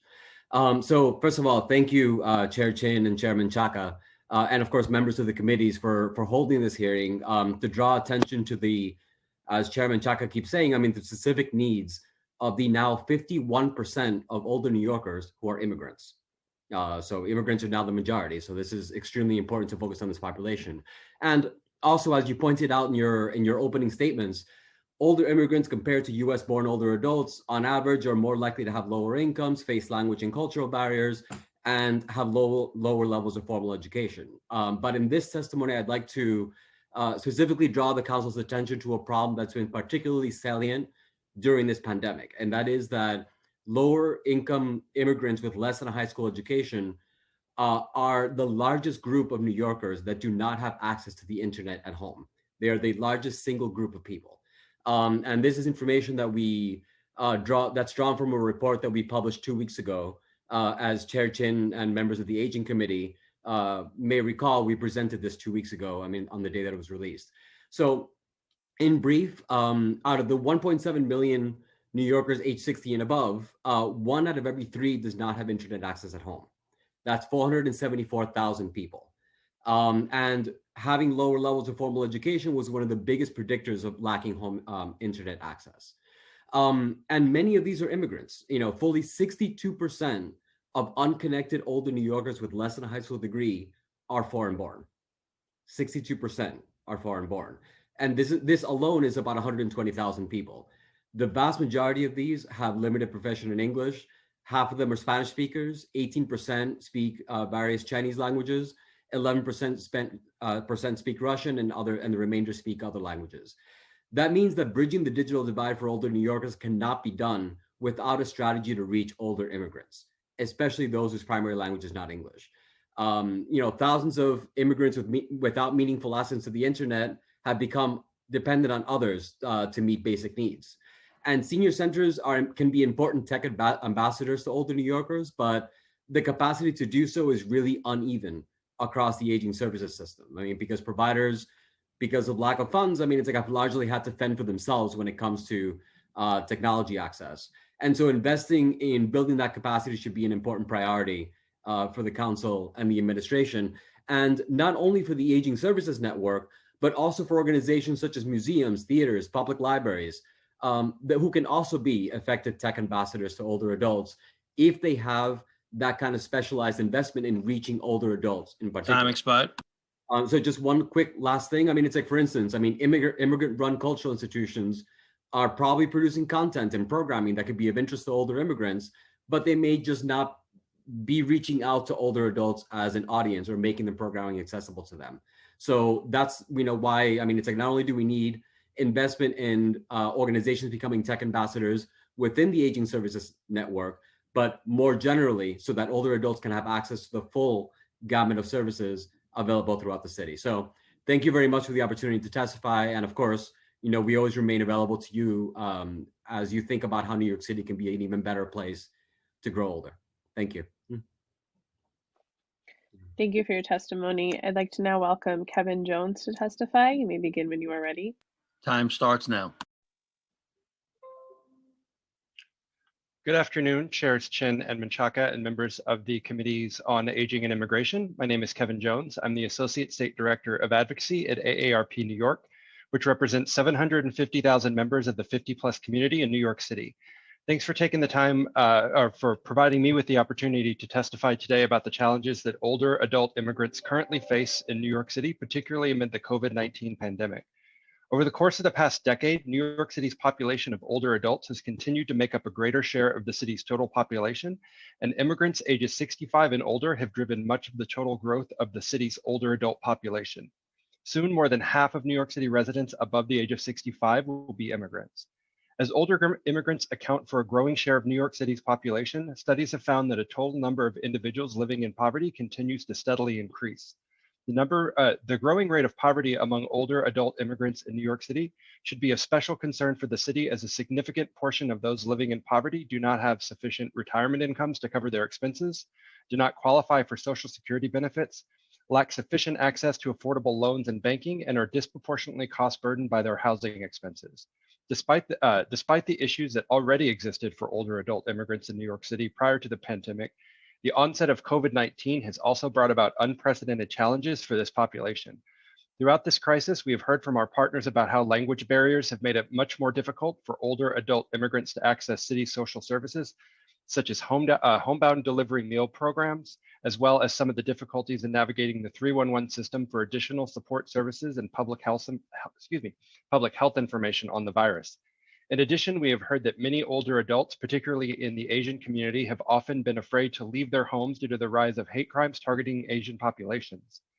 In an effort to better serve older adult immigrants communities during during the COVID-19 pandemic and in the future, we urge that the city ensure all of its services provided to older adults, from homebound meal delivery programs to the Department for the Aging's wellness check-in calls to the city's efforts to provide iPads and other internet-enabled devices to seniors, are implemented with sensitivities to any language barriers that exist to ensure that older immigrant adults have the same opportunity to access these vital services as any other aging individual in New York City. We know that the work of supporting our city's older adult immigrant population could not be done without the hard work of the city's network of small nonprofit and community-based organizations that are based in immigrant communities. We encourage the city to utilize this network of smaller providers more and allocate additional funds to support homebound meal delivery programs and similar services. These providers are critical to serving older adults in immigrant communities, since they have built trust and strong relationships within these communities and are often better equipped to reach older adults who have traditionally been underserved by the city's network of social services. Thank you for allowing me the opportunity to testify today, and I'm happy to provide any additional information as needed. Thank you for your testimony. I'd like to now welcome Nicole Rojas to testify. You may begin when you are ready. Time starts now. Thank you. My name is Nicole Rojas. I'm the community organizer at Mixteca Organization, and I'd like to thank everyone for your time today. And I just want to speak about a little bit of the services we've been providing at Mixteca Organization. We've been providing services to the adult immigrant community and older immigrant community in Sunset Park for 20 years. Our work mainly started with HIV awareness, and 20 years later, we're here again in the midst of the COVID pandemic, providing information on COVID-19 testing and vaccines, and we've seen a high need in our community. Many of our immigrant community do not have access to internet. Language access is very important as well, and a reminder that our immigrant community, the one we serve, do not only speak Spanish, but they also speak indigenous languages like Mixteco, Nahuatl, Quiche, Quechua. So it's very important that we have all the resources possible in order to serve this community.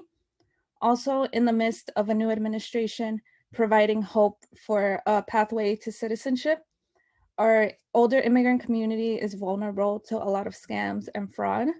So we definitely need a lot of support in providing legal services for these communities, as well as debunking myths. Also, in the midst of the rollout for COVID vaccines, it's very important for this to be accessible for our older immigrant community. And part of the culture is to be informed. So we need the services to do this. A lot of our immigrant community, it takes a long time in order for information to get to them. So like, as I mentioned, internet access has been a big one, food access, rent assistance. So we've seen a high need in the community, and we really ask for your support to keep funding these services as it's very needed. So I'd like to thank all of you for your time. Thank you for your testimony. I'd like to now welcome Janet Perez to testify. You may begin when you are ready. Time starts now. Thank you. Thank you for this time to speak. Thank you, Council Member and Chair, for this time, and others for raising these pressing issues and concerns for the Asian immigrant community. So my name is Janet Perez, Director of Programs at Mixteca, located in Sunset Park, Brooklyn. As a community-based organization that has been on the front lines of the pandemic since April, Mixteca has witnessed firsthand the hardships and challenges undocumented immigrant community members have faced, from losing their loved ones, livelihood, and unable to make ends meet. We have seen an increasingly number of older immigrants that continue to heavily rely on the family units to survive during the pandemic.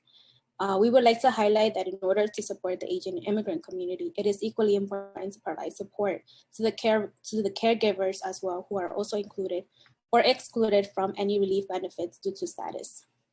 In recent months, Mixteca has seen a trend in the community where many community members are either moving back with their children, or the younger immigrant families are now taking on their aging immigrant community member. And so this is why we feel it is definitely important to continue to advocate not only for resources or support services directly for the Asian immigrant community, but for their families as well. So thank you for your time, and these issues are as an immigrant, as a younger immigrant community that often comes, or they may be a younger population, but we've also witnessed that many established undocumented immigrant families are also aging as the years come by. Thank you for your testimony. I'd like to now welcome Joanne Yu to testify. You may begin when you are ready. Time starts now.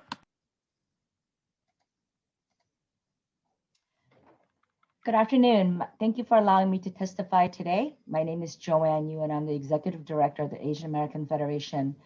I am here to offer testimony on two issues that are critical to the Pan-Asian community, that of language access for immigrant New Yorkers and the importance of increasing direct services capacity in our community, especially during the pandemic. As you know, 70% of our city's Asian community boasts an immigrant heritage, but we are also seeing challenges because of the sheer number of languages spoken in our homes and the accompanying lack of accessibility to vital information. 1 of 4 of our seniors lives in poverty, and high percentages are limited English proficient, a combination that makes accessing services very difficult and compounds existing isolation. The COVID crisis has exacerbated challenges for our already vulnerable seniors, with widespread food insecurity, mental health issues, social isolation, and now confusions about how to sign up for vaccines. The emergency amongst our community seniors is occurring behind closed doors, where basic needs are not being met, and social isolation is compounding issues in a community where our seniors serve a critical social role. Our senior serving member agencies are working beyond capacity to support our elders, and they are creating and innovating processes to make sure our seniors are getting the services they need as efficiently and safely as possible, like using meal delivery to conduct mental health checks with trained volunteers in Queens, or sourcing culturally competent food from local growers of Asian vegetables in Brooklyn. From May to November alone, the Federation helped 6 senior serving organizations to serve almost 3,000 seniors with nearly 20,000 food programs and 8,500 assurance calls. The stories of what our member agency staff, as well as all nonprofit staff, have been going through is nothing short of heroism. For various contract bureaucracy reasons, the Pan-Asian community senior serving groups are woefully under-resourced. These challenges have been brought to the attention of our DIFTA commissioner, and we are working together to ensure that our seniors do not go without food or medical services. Our seniors depend on our community-based organizations who are leading by example and compensating for shortfalls in existing city programs. But our CBOs need the full backing of our city with RFP processes that account for the capacity limitations of smaller service providers, and contracting reforms that prioritize CBOs with expertise in reaching isolated but hard-hit ethnic and linguistic communities. With the looming budget cuts, our advocacy effort and our budget ask is that our nonprofits be provided enough resources to protect essential Time expired. services to support our elders. Thank you very much. Thank you for your testimony. I'd like to now turn it to Council Member Menchaca for any questions. Thank you. And I want to say thank you for this first panel.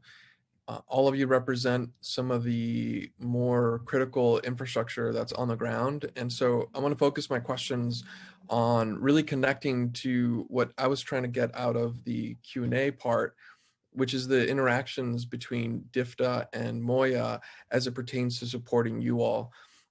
Maybe we can start with Joanne, and maybe you can kind of talk a little bit about all the work that you've just laid out. How have you felt support coming from DFTA and Moya as they engage each other to support culturally relevant food to community members, for example, or some of the worker and labor issues around PPE? And have you felt supported, and can give us any idea and recommendations on how to just better understand that? Is it happening? Are you getting support? Sure. Thank you for that question. I guess a lot of our connection to both commissioners is the fact that we, through our work together for many, many years, we have it's at this point become personal relationships, right? And so they do call us regularly. They check in all the time. Anytime we've had direct phone numbers to both commissioners at any time there's an issue where we know that there's a lot of hemming and hawing in bureaucracy. We're able to call the commissioners.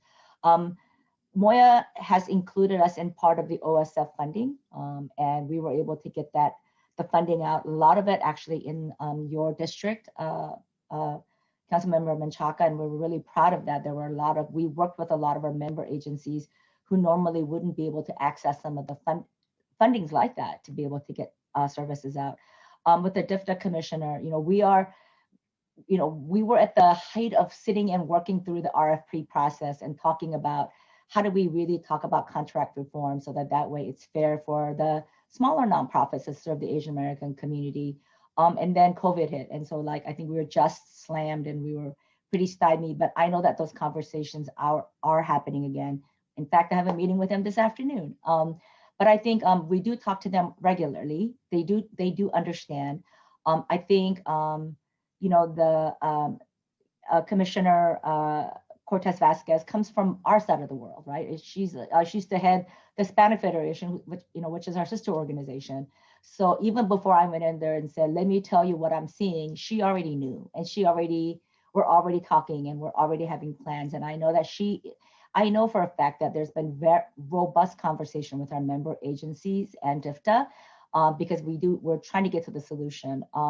Where I think it's just, you both know, I have no problems speaking my mind and being an advocate. But I think at this point, there is just, what we're trying to all do right now is the shared commitment of getting everybody vaccinated. There's so much confusion. There's so many challenges of even, it's simple supply and demand where we can't even get people vaccinated. And there's so much that needs to happen.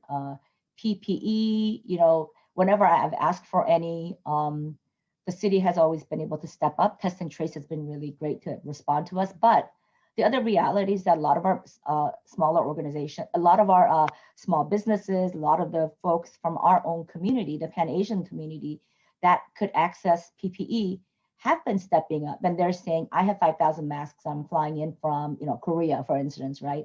And I want to share with these nonprofit groups. And we want to, we've been able to really spread that love around because we know what it's taking. One of the challenges that we see is just, the inequality of funding. Who gets what money? It's always the big agencies that get funded. But a lot of the Federation members are smaller nonprofit organizations that serve seniors.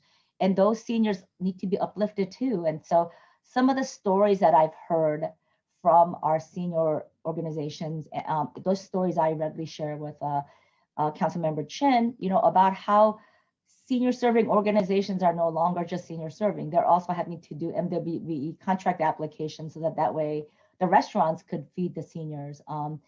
Those stories are heartbreaking because I know, and that's why it was really important for me, just personally as executive director, to uplift my counterparts in our member agencies in the nonprofit world. I'm going to try to say this without crying, because I think it has just been extraordinary, and this has been really scary. And I think a lot of the reports talk about the Asian American community. Nobody. I'm going to be honest and say, the frustration is very real. Thank you to Kevin, my longtime AARP colleague who talked about the hate crimes, right? And our seniors are afraid to leave the house because they don't know what's going to happen. Tonight is a vigil for Mr. Quintana, who was going to work and he's got his face slashed. There is so much happening, and our nonprofit, our member agencies are doing extraordinary things with almost nothing. They're making things work, and I don't even know how, but if we didn't have them, our seniors would not be fed. So, thank you for, just thank you for lifting up the federation organizations. I'm with you. We had these conversations during the census work, and so this is real, and the burden the burden is held by you all on the ground. And this is what I think Chair Chin and I are trying to really figure out, where's that gap. And so maybe a question for some of the other providers, and I just want to say thank you to Christian for bringing data that we were asking Moya to answer. And so you had it. And so thank you so much for some of those pieces. You are an expert on this population, specifically this Venn diagram that comes together around immigrants and elders in the city of New York. And Kevin also really pointing to the fact that this is where the face of our elders, this is who they are. And so maybe we can hear from Mixteca about some of the gaps. Well, we want to find out our gaps. How do we see and understand the gaps? And I heard a lot of indigenous languages that are coming through the district in Sunset Park, where I am council member. And so how is Moya and DFTA supporting you in connecting to our neighbors who have those language access issues, who are elder immigrant adults? Yeah, thank you for raising that concern. So, I mean, we've seen with the pandemic and everything going virtual, there's been a lot more needs for technology access. A lot of community members don't have access to internet as well. So we have seen that Mixteca has played a pivotal role in really connecting community members to services, to city services. So even like applications, rent relief applications, or other resources that are available to community members. So we've definitely seen that language access has played a big role, especially for our indigenous immigrant community members, who we have to really play that role in interpretation, which can sometimes take long because those languages are not always available. So, I mean, we've seen many different gaps in terms of language access, technology access. With the new virtual world, it's even harder for community members to really access those resources. And as many folks have mentioned, even connecting through the phone, it is also very intimidating for community members. And so what we've seen for us that works is we continue to offer in-person services. And when we do, we often see like an exaggerated amount of community members reaching out to Mixteca. And really the capacity is not always there. So we would love to, work something out, or something that works, can work for the community.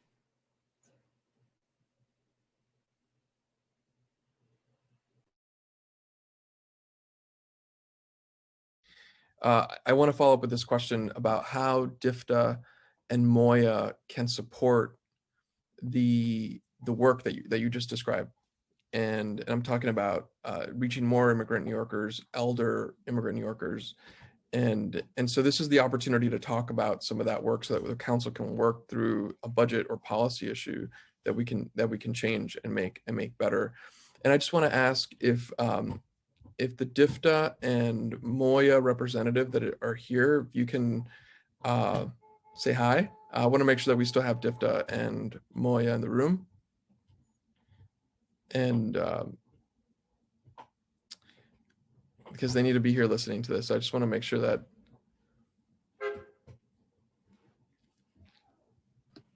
I think my colleague Lorena is trying to unmute herself. Okay.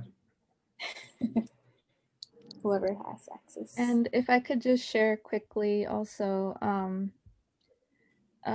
Moya has been supporting with funding for the financial relief for community members, and we've worked with them for Know Your Rights workshops as well. With reporting wise, we also do let them know that there is an Indigenous speaking community, and it's great to make them visible. But now we really do need the support to provide these services. So information in these languages, and also a reminder that a lot of these folks that do speak these languages are undocumented, and we can't hire them as much as we want to make these services available to the rest of the community that speak these languages. Yeah, thank you for unmuting myself. I just wanted to add we received some support from Moya, and we fundraise ourselves to put money on the hands of the elderly and immigrant community. And one of our first category was to speak an Indigenous language as a first language. And the resources are not enough. We got super excited with the first money we got. We got excited with the money we were able to fundraise, with the first boxes of food, with the first cultural appropriate food, putting in the boxes, with all the resources that we've been able to put over there, and there are not enough. The community is huge. And I think what is happening is that it's a community that we haven't seen. And I want to say that when Moya gave us that money, we put out an application, really candid. We were thinking like we have a lot of money and let's distribute in the best way. We received 4,500 applications in 3 days. And then we were like, what are we going to be doing with this huge amount of people? And we discovered that there are 59 different languages, Indigenous languages spoken in Brooklyn. And we just were like unable to solve all that situation, even though we've been doing a lot of work. And now with the vaccine, I think it's important, it's a priority that these people that are the real and the original dreamers, because they've been the day laborers, they've been the ones coming to this country to try to provide for their own families. It's like there are, I don't know, I'm sorry, it's hard to witness what is happening with our community, and in particular with the elderly community that are every Saturday lining up to get some food, and not talking about other resources or people that are sick and they can go and pick up the food. It's really, those are basic rights. And I am with you, Joe and you, because it's really hard when we really think in our young community, and being in this situation is hard. But seeing the immigrant elderly working all their entire life, it's really heartbreaking. And yes, there are some resources, but what I want to say is not enough. We at Mixteca, we got some cats last year, and thank you, Council Member Menchaca, because you rescued us, and we were able to continue working. But still a lot of need, a huge need, and we have to develop new strategies to approach this community if we really want them to be vaccinated, if we really want to address the issues. It's not as easy as we believe. It's not as easy. My coworkers already mentioned the difficulties accessing to the internet, the myths, the beliefs. We gotta really work hard if we want to work and address this situation. And I'm sorry for getting too emotional on this one. No, gracias, Lorena, por la voz que viene duro y con coraje. Just thank you so much for that voice. We need to hear that voice from you and Joanna and everyone today about what the need is. This is the only way we're going to be able to get to that goal if we understand it deeply. And when it comes with emotion, it comes with truth. And so just keep showing up with that. Joanna, I think you had your hand up as well. I did. I really want to shout out all the great work that Moya is doing as far as all the translations go. We get a lot of materials, and on Twitter they tag us, and which we in turn share with our member agencies. And there's a lot of really rapid, quick, 5-second reads that Moya is producing, and I see that. I see that popping up in the Federation Twitter. I really appreciate that. But where the challenge is and why I know Lorena and I are really emotional is because a lot of our seniors, immigrant seniors, aren't even literate in their own language, and they don't have Twitter. So we need to figure out all the different ways that we can convey information. And now more than ever, getting information to people, that's critical. That is like, how do you get the vaccine? How do you sign up for food? It's not even, this is where you can go get a senior center and go relax with your friends, but this is really life-saving work.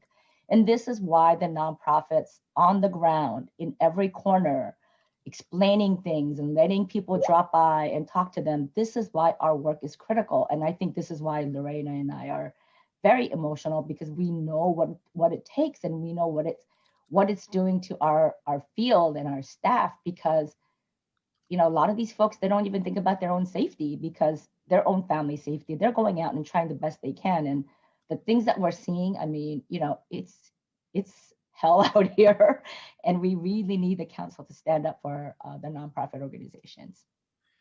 Thank you. I'm going to hand it back to our committee council. And what I just want to say is, I think we had Jean Bay from Moya say hi. I don't know if DIFTA here as well. I know we can't force you to keep your cameras on, but we need you to stay present in this hearing. The words that we're going to hear from so many New Yorkers that are talking about some of our most vulnerable are elder immigrant New Yorkers, are adults that feel invisible to everything and everyone right now, need to be heard. And so we can't force you to keep your cameras on, but I'm going to ask you to do that from DIFTA and from Moya. Back to you, Harbani. Thank you, Chairman Chaka. I'm going to turn it to Chair Chin for questions. Yes, thank you. I wanted to really thank this panel for your testimony and for all your hard work, for our immigrant community and our seniors. I just wanted to say that we need to support these CBOs in our community, especially the small ones that are serving population that the city has not recognized or don't even know about. And that's what the council, comes in. And I just urge you to make sure that if you are a 501c3 nonprofit, then apply for council funding. Put in an application. That's the only way that we can sort of help you, support you. Senior Center for Immigrant Population. The council are the one that, we are the one that are out there helping organization in our community that serve the population that are in need. So for the panelists that testify, I hope that you know about the application. It's online and the deadline is coming soon. So put something in, and then we can get you, more support, and maybe there's a way that we could think of doing some initiative that can support these organizations that serve population that the city's not even aware of, and the different languages and dialects that are needed. So I really wanted to make sure that you know that we are here for you. Thank you.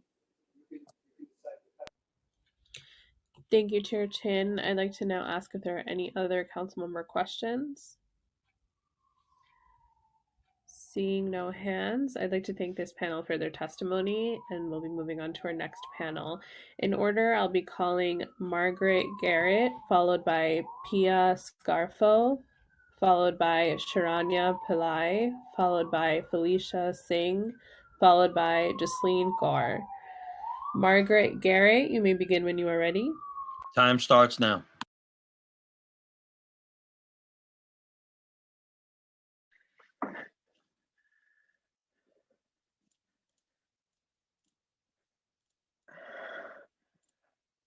Hello, everybody. I wanted to thank everyone for putting together this testimony, this hearing today. My name is Margaret Garrett. I'm a staff attorney at the Legal Aid Society, and I'm representing the Legal Aid Society today at this hearing. Thank you again for including us in this discussion about what is affecting the older immigrant population in New York City. I feel honored to be part of this and to be able to learn from all of you and all your testimony that you've delivered on their behalf. Older New Yorkers face a range of distinct barriers to accessing services that are often only heightened for members of immigrant communities. The problems of isolation, reduced mobility, and other threats to individuals' ability to live independently are further complicated by issues experienced by members of non-citizen communities. Language and cultural barriers, combined with different levels of education, pose a significant obstacle to many older immigrant New Yorkers attempting to navigate complex and bureaucratic government assistance programs. This means that in addition to having on average far lower incomes and far smaller retirement savings than US-born residents, older immigrant New Yorkers are less able to access vital services and receive fewer benefits from government programs. This is compounded by higher levels of institutional distrust experienced by many members of immigrant communities. These have only been exacerbated by the Trump administration's overtly anti-immigrant agenda, including damaging changes to public charge regulations. For undocumented New Yorkers, the situation could be even more dire as they are shut out of many programs that are frequently the only available source of income and assistance for individuals unable to continue working. The difficulties for older immigrant New Yorkers in accessing vital services during the pandemic have made it that they are more likely to forego vaccination out of concern for potential costs, or worry that obtaining it may lead to negative immigration-related consequences. I personally have spoken to older non-citizen immigrants who are concerned about accessing the vaccine. Many non-citizen New Yorkers are deeply concerned about the collection and sharing of their personal information with federal agencies, which they fear could leave them open to future immigration enforcement actions.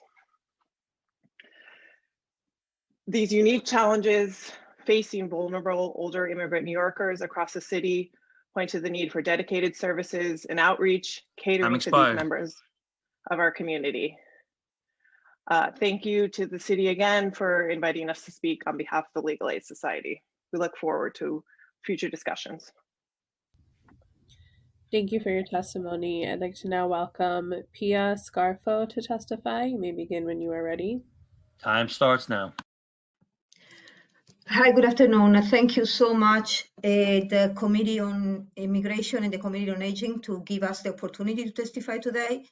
And there are Vision Urbana has been providing three main services to the community.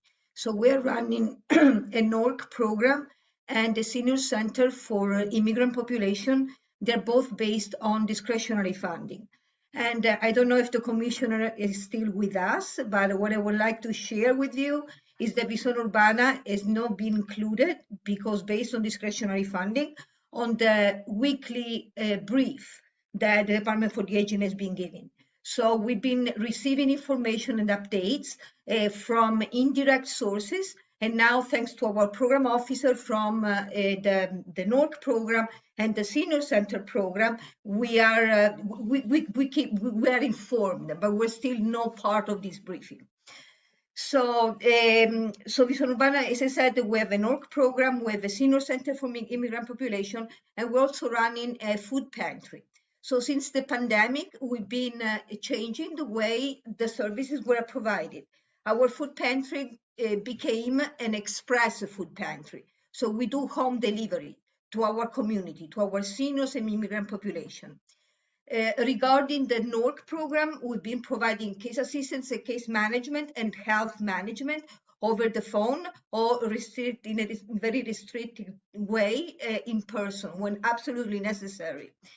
In terms of our food program, as I said, we had the food pantry. Now, the main concern, there are three main concerns that Visión Urbana would like to raise and need your help to deal with this problem. The first one is the vaccination. Our older minority elder population, there is not enough vaccination site. I'm sorry, we're located in the Lower East Side of Manhattan. I didn't say that at the beginning. So the Visión Urbana is working with the Department of Health to open a vaccination site here in the community. So we'll be happy to share good news with you, Mr. Menchaca and Councilwoman Margaret Chin, we hope very soon. The second thing is senior center. We need a senior center to go back and provide meals to the seniors. Even if they're close, they need to give them the opportunity to go and get their food. The third thing is the digital program. The digital literacy is very low. Visión Urbana has been giving out tablets, giving training and doing Zoom classes, but we need to do more and we need more money to do more and provide this help to other community. So, you know, I've been rushing through the 3 minutes. I'm very glad that I can speak and I hope I can share more. Thank you. Thank you, Margaret. Thank you for your testimony. I'd like to now welcome Sharanya Pillai to testify. You may begin when you are ready. Time starts now. Thank you, Chair Chin and Chairman Chaka, for giving the opportunity to testify regarding issues specific to aging immigrant populations. I'm writing from India Home, the largest senior center program dedicated to South Asian seniors. 100% of the clients we serve are immigrants and are of 60 years of age and older. As you know, the populations we serve have been with exacerbated crises on many levels due to COVID-19. Not only have the losses been numerous, but the pre-existing public health disparities have been exacerbated. Food insecurity, as mentioned earlier, has made it difficult for South Asian older adults. We have been providing culturally competent home-delivered halal meals to the population in Jamaica, Queens, and grocery deliveries to seniors all over Queens. However, we know there is more of a need and we are at capacity. Furthermore, the immigrant populations we serve are already at high risk for social isolation, which makes times like now especially hard. We're providing virtual programs now 7 days a week to combat this isolation and providing individualized training for seniors to join these programs. However, we do not have adequate technology assistance or capacity to support these programs in their full. On that note, while digital access allows a world of opportunities during COVID, as you know, this does not translate for our older adults. Applications for benefits such as cash assistance, SNAP, and SSI all have to be done online, which is inequitable for seniors. The waiting time on the phone to access these benefits is even longer than before, and it makes it extremely difficult for our seniors to be able to enroll in these benefits during such times of need. Furthermore, the interpretation services that are there to access government services or assistance are inadequate. Many of our clients who have limited English proficiency don't know how to navigate through 311 to get through all the steps to be able to access that interpretation and get their needed assistance for benefits. A huge point of difficulty, as has been addressed has been accessing the COVID of Queens, and especially in Eastern Queens, makes it less equitable for our clients to get vaccinated. On top of sites themselves being unavailable and a low level of supply, the vaccine appointment procedure is complicated, and it's especially difficult for seniors who lack digital literacy and have language problems to access online services. Many of our seniors do not have internet, a smartphone, or another device, or even an email address to be able to navigate the system. Especially the seniors who are living by themselves are affected, as they don't have the support home to be able to help book the vaccine. We seniors who are more than 70, 75 years old, and they all want to, they don't have an email address, et cetera, and we can't register on their behalf. And if there's a form to fill out, how will they fill it out if they don't have internet, or if they don't have a printer, or don't know how to use a printer? So there's so many of such barriers to making the appointment, which makes us feel helpless, given so many barriers for our community to be able to access what should be a basic right. We know the vaccine registration phone line was meant to be a more accessible solution for seniors. However, there's not language interpretation through the Vaccine Finder phone line for the South Asian languages that is needed. These systems need to be improved to ensure equal access to immigrant communities. We urge the city and government agencies to provide language support and accessible methods for South Asian immigrant older adults to access these crucial services. We urge that vaccination sites are placed in more accessible areas for communities in which our South Asian seniors live.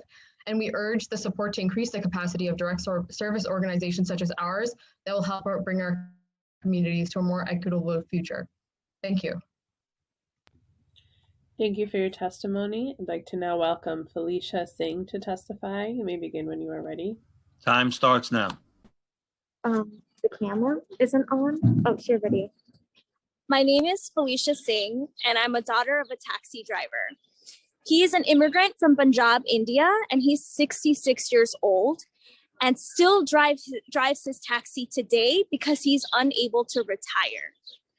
The New York Taxi Workers Alliance has a sound, right, and doable plan for debt relief, one that has been approved by our comptroller and Attorney General Tish James. Our city has not protected our aging immigrants, and this has happened on all of our watch. The medallion crisis is so real. My father has had no choice but to file for bankruptcy because of his medallion. The same medallion he was told he could sell, and there went our income. On February 5th, 2021, the bankruptcy court put a for sale sign on our house. You make us working class, and you make us stay in this position forever by design. You want us to be working class because we do the work of serving all of you. The city has been built on our backs, and in time of need, you've given us false promises. The taxi cab medallion sale prices task force believes that, quote, taking no action at all would only exacerbate the problems that are currently stifling this industry. But we've been telling you this. The question is, when is our mayor and our city council going to find the moral compass to do something about it? You have 85 days, 85, to push the mayor to adopt the debt relief plan by New York Taxi Workers Alliance, or my family and I will be unhoused. And so will many other families of taxi drivers. Every day, I am going to remind the mayor and this city and city council how many days we have left until you uphold the promise to center working class immigrants by giving us the debt relief we deserve. This is what seniors are facing right now. This is the pain.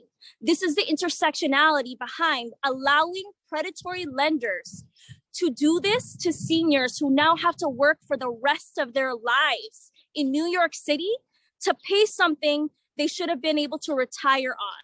It is our responsibility. We need to find the will and the courage to step forward and do something. Time is running out. I will lose my house in 85 days because of bankruptcy, because of the United States Bankruptcy Court.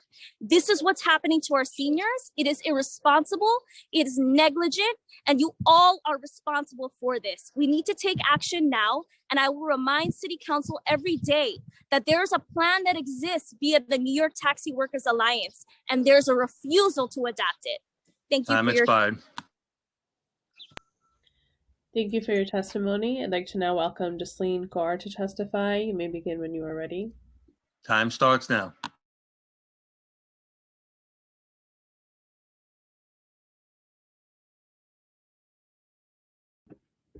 Great.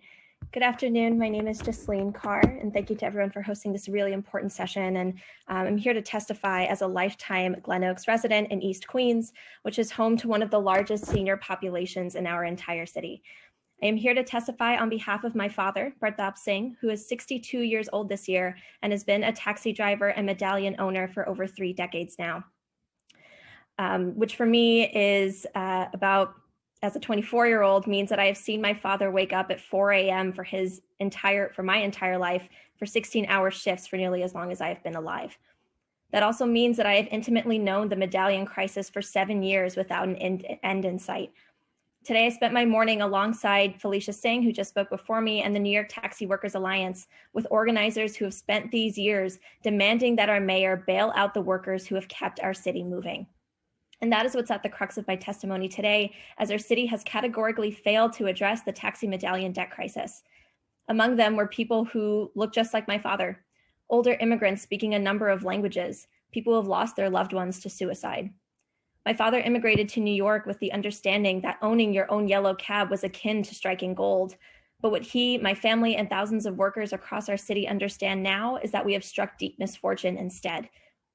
Our city knew that the taxi medallion industry markets were fraudulently inflating the values of medallions while allowing brokers to continue putting our immigrant workers into a lifetime sentence to debt, disenfranchisement, and in the most deeply disturbing cases, death. The same year the medallion bubble burst, I was meant to start my first year of university. But in addition to hundreds of thousands of dollars worth of medallion debt, I incurred tens of thousands of dollars worth of student loan debt to finance my education.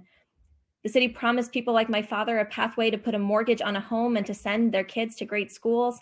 But what we now have is insurmountable debt, a home that's been refinanced, and years spent on food stamps.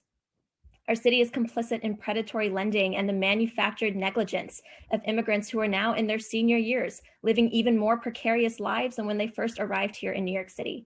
But our mayor continues to kick the can down the road, telling us that someone should do something about this, while our seniors remain food and housing insecure. I want our council and our mayor to know that we can't lose another person to debt. We can't lose and continue to curtail the right to a dignified life for the nearly 950 taxi drivers who have filed for bankruptcy, for the nearly 25% of drivers who have contracted COVID-19, especially for senior immigrant drivers like my father, who never stopped working, and I can't even get him an appointment, even with the new Citi Field vaccination site that's opened up in Queens. Owning a medallion should never mean signing your life away. And under our current system, we will continue to see people like me, children of immigrants, being the retirement funds for our parents and grandparents. I can't wait to see my father stop working. But it's time for our city to work for them to grant retirement funds, pensions, return stolen wages with direct services in the array of languages our drivers speak, from Bangla, Punjabi, and many. I'll close with this, that refinancing medallion debt would cost our city $75 million across 20 years, making monthly payments only at an estimated $800 a month instead of well over $2,000 a month. Our comptroller already agrees that this is a viable plan. We just need our mayor and our council to amass the political will to put this plan into action. Thank you for your time. Thank you for your testimony. I'd like to now turn it to Chairman Chaka for questions. I want to thank this panel again for reminding us about the intersectional conversation that we're having here today, and that our seniors are working. They're working many times because they have to. And so I want to thank the testimony from both Felicia and Jasleen, who have really brought to us a very long-term conversation that we've been having at the city without a lot of political will to change it. And so maybe I'll ask both of you to commit time to sit with me and my team to review this plan.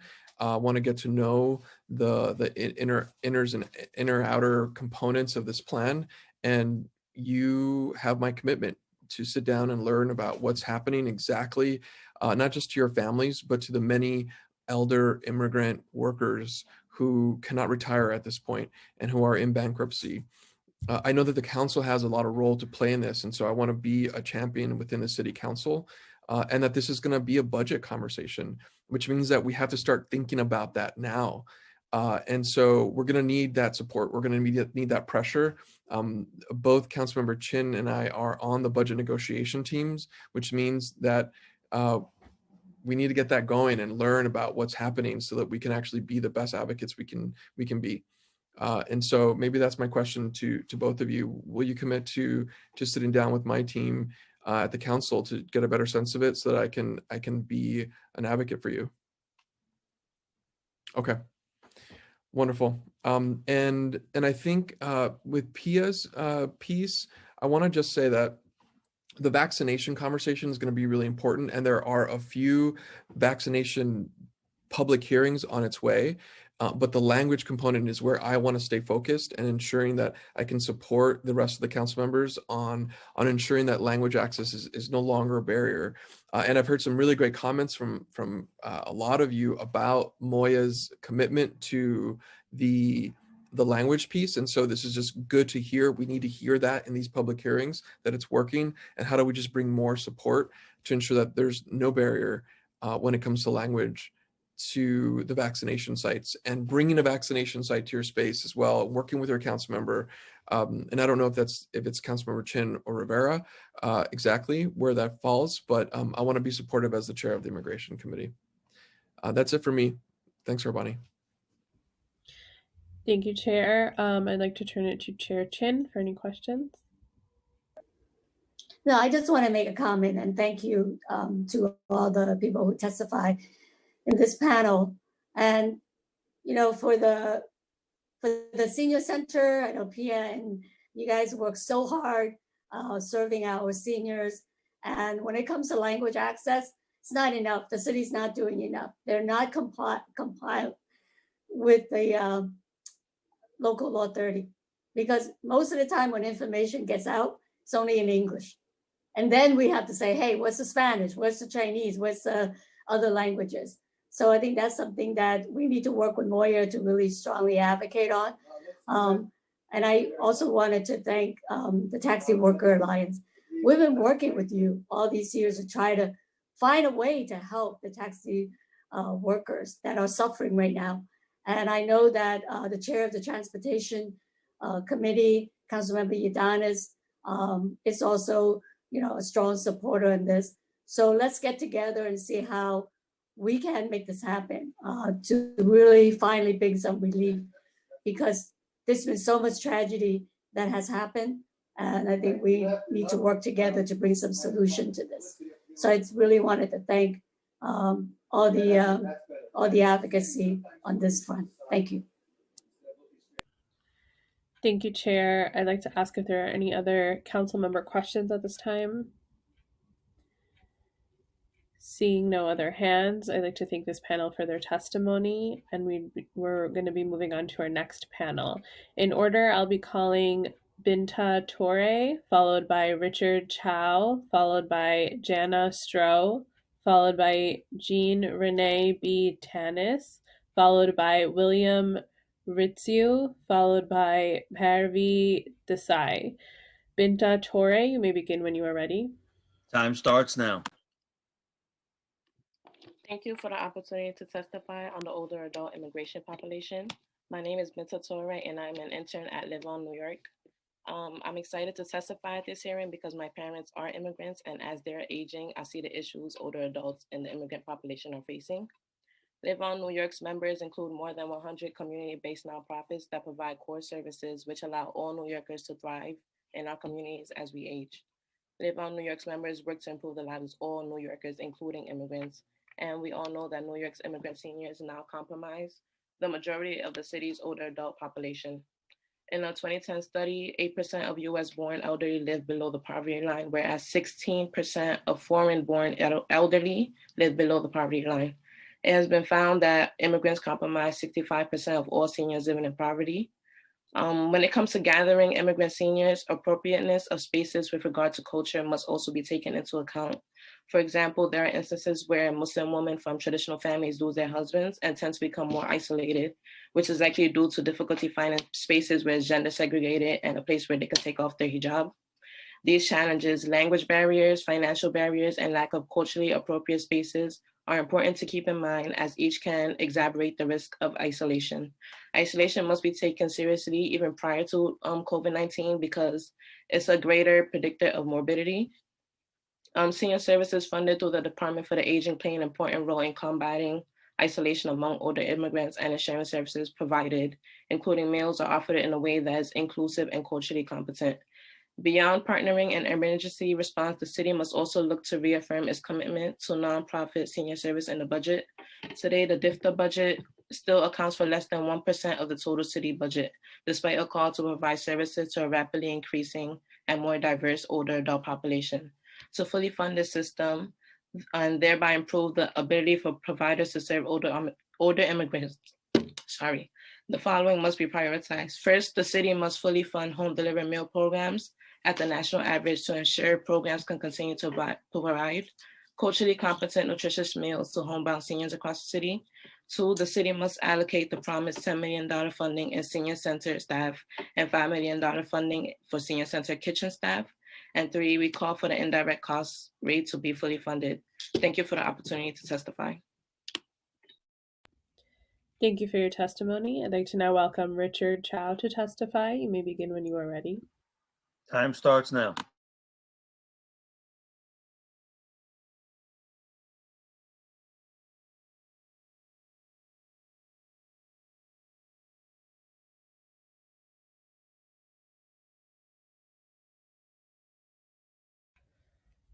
I think we might be having some technical difficulties. I'll move on to the next panelist. I'd like to welcome Jana Stroh to testify. You may begin when you are ready. Time starts now.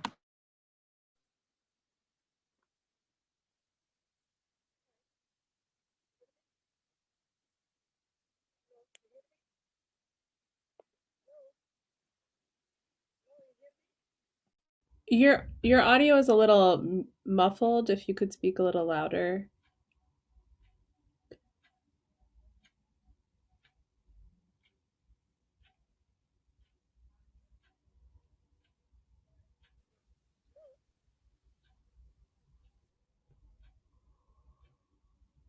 I'm sorry, I think we're unable to hear you. We'll circle back. I'm going to move on to our next panelist, Jean Renee B. Tanis. You may begin when you are ready. Time starts now. Thank you to have me. My name is Jean Renee B. Tanis. My medallion number is 6F20. My license number is 418384. And I am driving yellow cab for 34 straight years. And then I stopped to work. I stopped since March 12 until now. I did not go back to work because of the pandemic. I have a loan for $436,000 with used to be Melrose, changed to Field Point. And then right now, I am 72 years old. I have no pension, no retirement, no nothing because of the loan I owe. And then I am stick with the union. If they can lower the medallion like $120 or $100,000, and then my loan might coming down to $750,000 or $700,000. Even I don't go to work, I still have managed with my family to pay the bills. And I hope the mayor can give us the opportunity for the debt forgiveness. And I will be very happy because of I cannot put food on the table. I cannot take care of myself because I don't have nothing. And the medallion park home with the taxi, I don't put it yet on the on the storage. I'm still paying insurance without no working, no nothing. But if past 6 months, I don't know what I'm going to do from now, if I'm going to restore the medallion or and surrender the plate to taxi, to motor vehicle. But I hope the mayor understand, the panel can understand our suffer and can help us, and we will be very happy. Only one thing we need, please, a debt forgiveness, because we really cannot afford to pay 2,500, 3,000 anymore. Okay, all right. I think that's it. Thank you very much. I hope the city council says Time our expired. needs. Thank you. Thank you for your testimony. I'd like to now welcome William Ritziu to testify. You may begin when you are ready. Time starts now.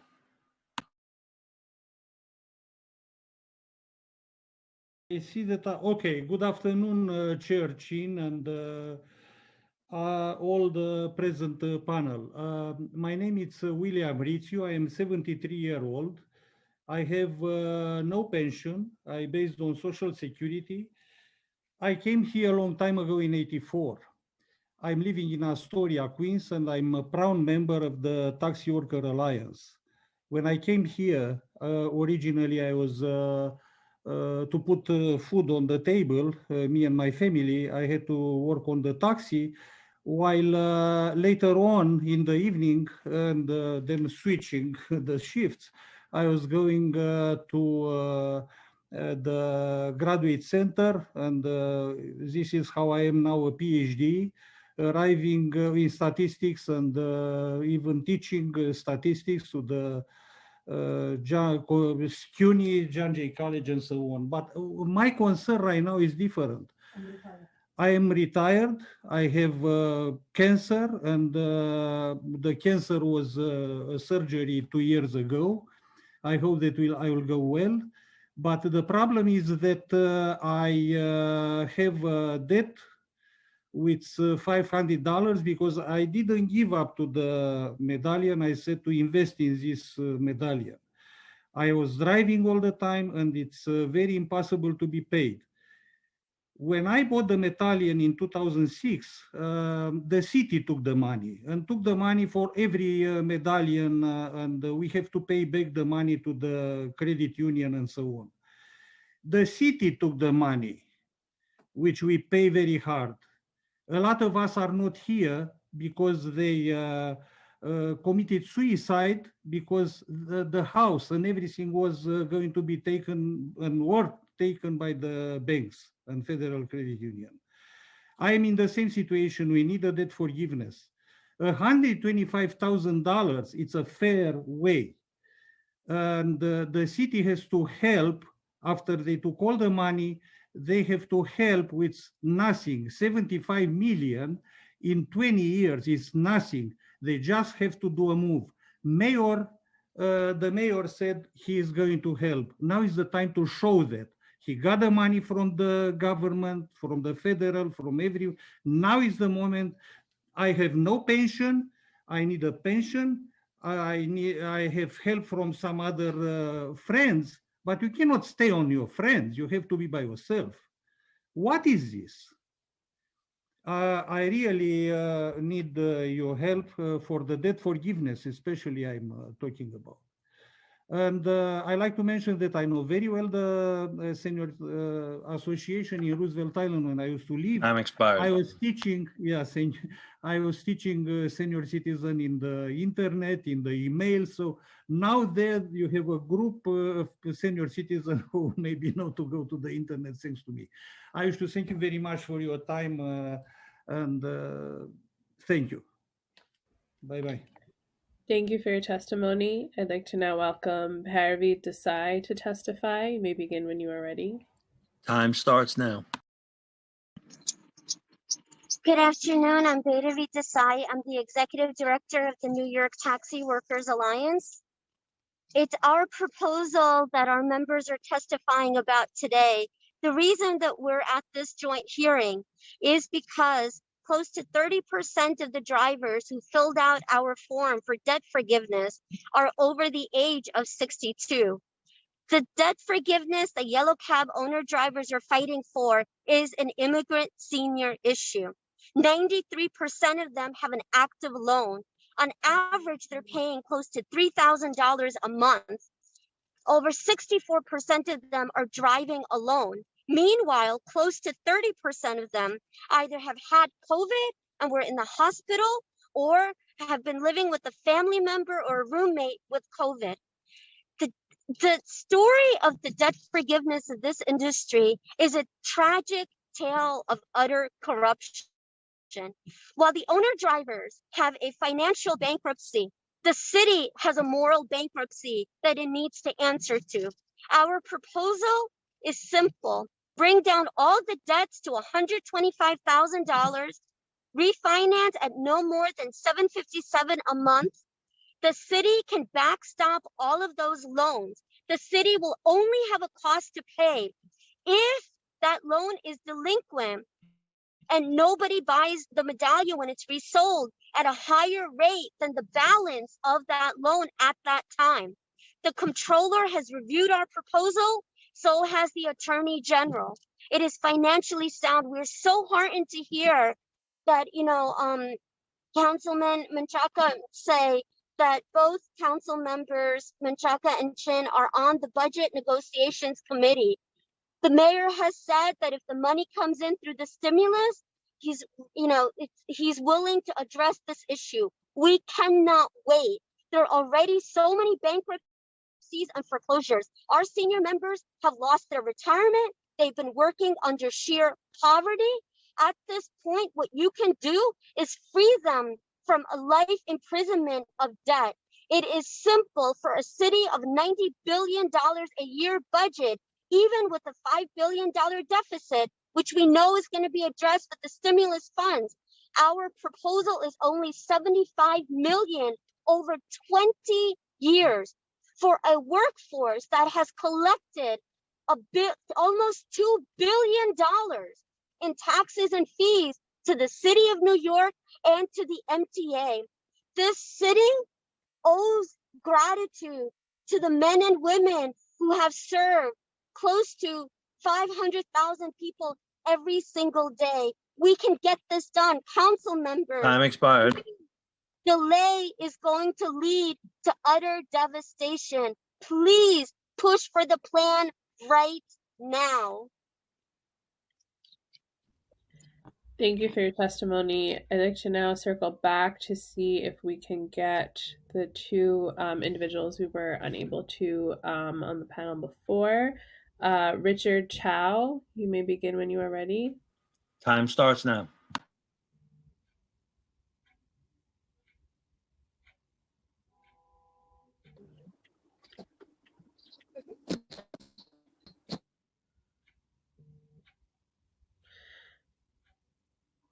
Okay, still having technical difficulties. Jana Stroh. Time starts now.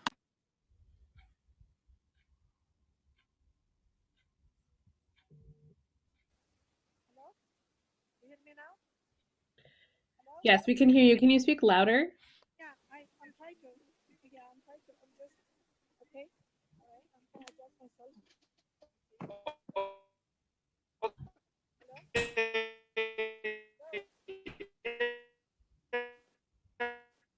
What's the problem?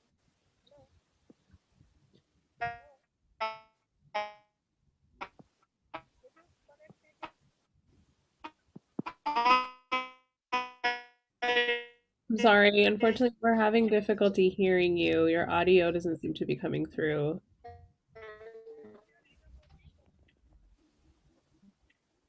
We will circle back after the next panel to see if you can get back on. I'm going to turn it to Chairman Chaka and Chair Chin for any questions. I do not have any questions, and really a recommitment to sitting down and getting a sense of it. I think we have Baravi who spoke as well, and I want to sit down with you And I think too, just a continued focus on our elder immigrants in New York City who are working, who are continuing to work, who need services. That's what this hearing is all about. And so I'm committing to ensure that we leave this hearing with a sense of plan and a sense of the gaps so that we can fill them. Part of it is going to be budget, and the other part is going to be policy. Thank you. Oh, and I want to say thank you to Nick, the director at Moya, who's still here today, and so just thank you so much for being present the way that you are. Thank you. Thank you, Chair. Chair Chin, any questions? No, I just wanted to thank this panel. It's just heartbreaking, and I guess along with Councilman Menchaca, we will do everything we can to really bring some justice to this issue for the taxi workers. And then we have to work with the mayor to get it done. And if it's a solid plan, then if there's a solution there, then let's work and get it done. So you have my commitment on that. And I just wanted to make sure that that the taxi drivers also know that there are resources out there, whether it's a Get Food program, whether it's the CARE program for health insurance. And I'm sure that the Taxi Worker Alliance is helping you. And we just want to make sure that whatever resources available, that you are able to access that while we work on this solution of the death bailout program. So thank you again. Maybe for Jana, is there a phone number that maybe she can call in so that we can hear her testimony if the video is having problem? Thank you. Thank you, Chair. As a reminder for anyone who is unable to testify today, please submit written testimony at testimony@council.nyc.gov, and we will be including it for the record. We're going to move on to our next panel. In order, I will be calling on Joseph Jajante, Mustafa Albasai, followed by Gerson Fernandez, followed by Basia Osauki, followed by Dorothy LeConte. Joseph Jajante, you may begin when you are ready. Time starts now. Yes. Good afternoon, everybody. My name is Joseph Jajut. I am a member of the New York City Taxi Worker Alliance. I am 64 years old, and I'm a resident of Canarsie, Brooklyn. I immigrated here from Haiti in 1977 at the age of 21 years old. I bought my medallion in 1988, and for over 20 years, I drive, working long hours and making decent living. That all changed when the city let Uber and Lyft come in and take the market from us. I'm now almost $500,000 in debt. $1 million in debt. I come to this country to make a better life and working hard to make a better life. Working hard, was able to buy a house, but now what we have to get, we needed debt forgiveness. Now, that could be taken away from me and my family. They have already stole my retirement. I suffer high blood pressure and arthritis. I no longer work the long hours I used to do to pay all this debt. The government allowed this happen. Uber has made $1 million, but we now hold the bag. The city must do something for the minority people like us, the taxi driver. I love the city of New York. I come in here when I was a young boy. I never moved from Brooklyn. And what we need now is a debt forgiveness. It's the only way we can survive. I think now the great mayor, the great council of New York City, please turn your head down, turn around to look at the poor immigrant people like me and thousands of us. I think now enough is enough, Mr. Mayor. Enough is enough. That's why we're looking for, please, the council, open your heart to look after the poor people, like we immigrants. All our blood is in the streets of New York City. We drive like a slave to get a better life. That's what happened to us. Now, I think we got the power to do the good thing for your senior citizens. I would like to say thank you to everybody who share this commitment today. Please, please again, do something. Do something again. Please again. Thank you, and God bless the city of New York, and God bless America. Thanks again. Bye-bye. Thank you for your testimony. I'd like to now welcome Mustafa Alabsi to testify. You may begin when you are ready. Time starts now. Good afternoon. Do you hear me? Yes. Do you hear me? Yes, we can hear you. Yes, debt forgiveness is my hope instead of suicide. I am Mustafa Alabsi, 68 years old. Started driving a New York City yellow medallion taxi in 1996. I loved it very much, and I thought it is the very good path destiny for excellent and secure retirement. So in 2008, I decided to purchase my yellow taxi medallion for about over $600,000. I was fully confident, and I purchased a very secure, regulated, and protected business by the city of New York City for all the street hire transportation, taxi business. At the beginning, it was good. I worked hard, long hours to fulfill my 2 jumbo loans monthly payment responsibility. In 2014, because I was worked hard, long hours, I ended in the hospitals. I had 2 major heart open surgeries. I went back to work at the beginning of 2015 to catch up with my late payment obligation, but I found the taxi business declined by the having competitions from other less expensive sectors. The app companies who were allowed to work by the city for free. Again, in 2017, I ended in the hospitals having stress, high blood pressure, cholesterol, and diabetes, which add more illness to my health at this age. It is hard to work comfortably in this state of health at this age. At the present, my taxi medallion worth less. My business I purchased from the city went free to other competitors' sectors. I cannot make good living. I cannot make the medallions monthly loans payment. So the lenders will take my house. My fear at this end, I will be homeless. God forbid. I would like to ask the city mayor, the other city officials, all senators, councilors, congressmen, and congresswomen who feel our pain to fulfill their promises to act now and include us in the coming stimulus bills and work with our WTA union for the debt forgiveness now as it was proposed by our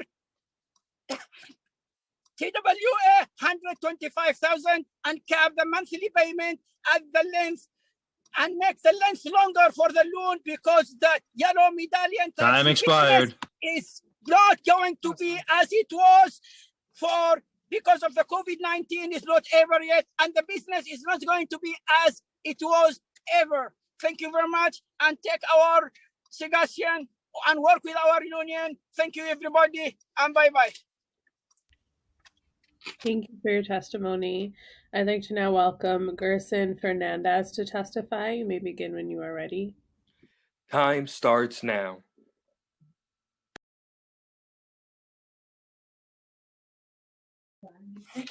Hello, can you hear me? Yes, we can hear you. You can hear me? Okay. Good afternoon. Thank you for giving me a chance to testify.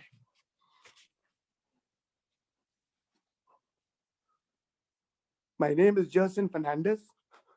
I'm 67 years old. I'm a yellow taxi driver owner. I started driving in 1999. I bought my medallion in 2003. I made my payments on time from 2003 till March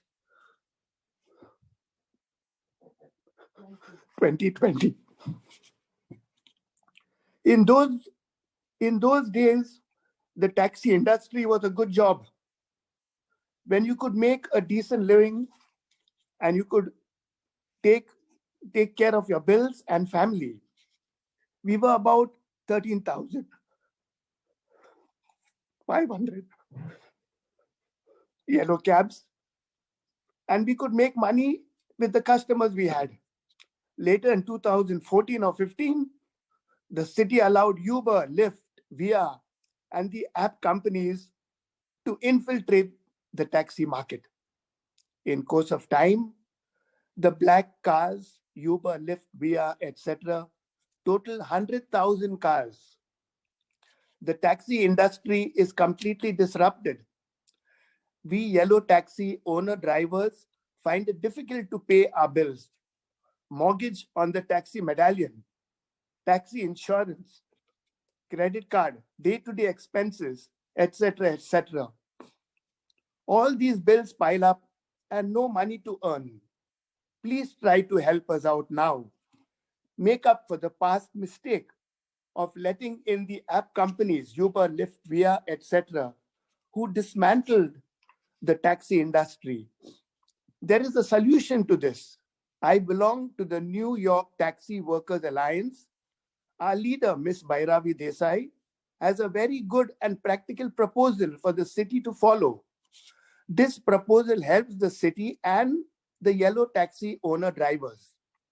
All the loans are brought down to 125,000 for all owner drivers over a period of 20 years and a monthly payment of 757 a month, which is practical to pay. Please get our union leader to the bargaining table and please discuss with her. This is the only way we can get back on our feet. And the iconic yellow taxi is back where it belongs. Please, please help me and all the owner drivers. Imagine I'm still working at 67 and I love it. Please get Time expired. Please get the yellow taxi industry back to its feet so that we can make our living and pay our bills on time. Thank you very much for giving me the time and listening to my witness. God bless and have a good day. Thank you so much for your testimony. I'd like to now welcome Basia Osauki to testify. You may begin when you are ready. Time starts now.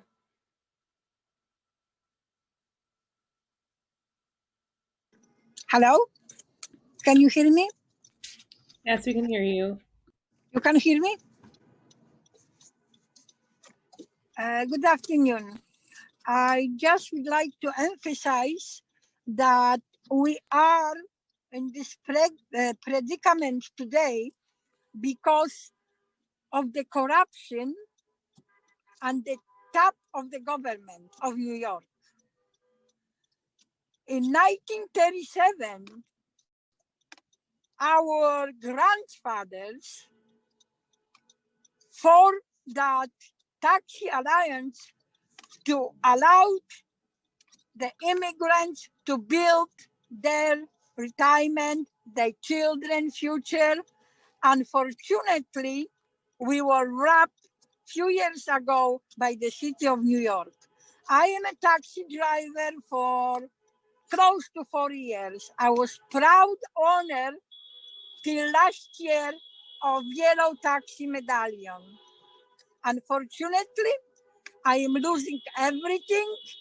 Now I am facing almost losing my house because of the predatory loans and the whole 9 yards what the city and the lenders work together at. So please help us somehow to have the right retirement. Yes, once upon the time I was young, but I was thinking about my senior years. And I believe I do deserve decent living, which I don't have to struggle. I never ask the city for help. But now, because they rob us, they are obligated to all individual taxi owners medallion a help. Really, I am speechless. So many guys already suicide.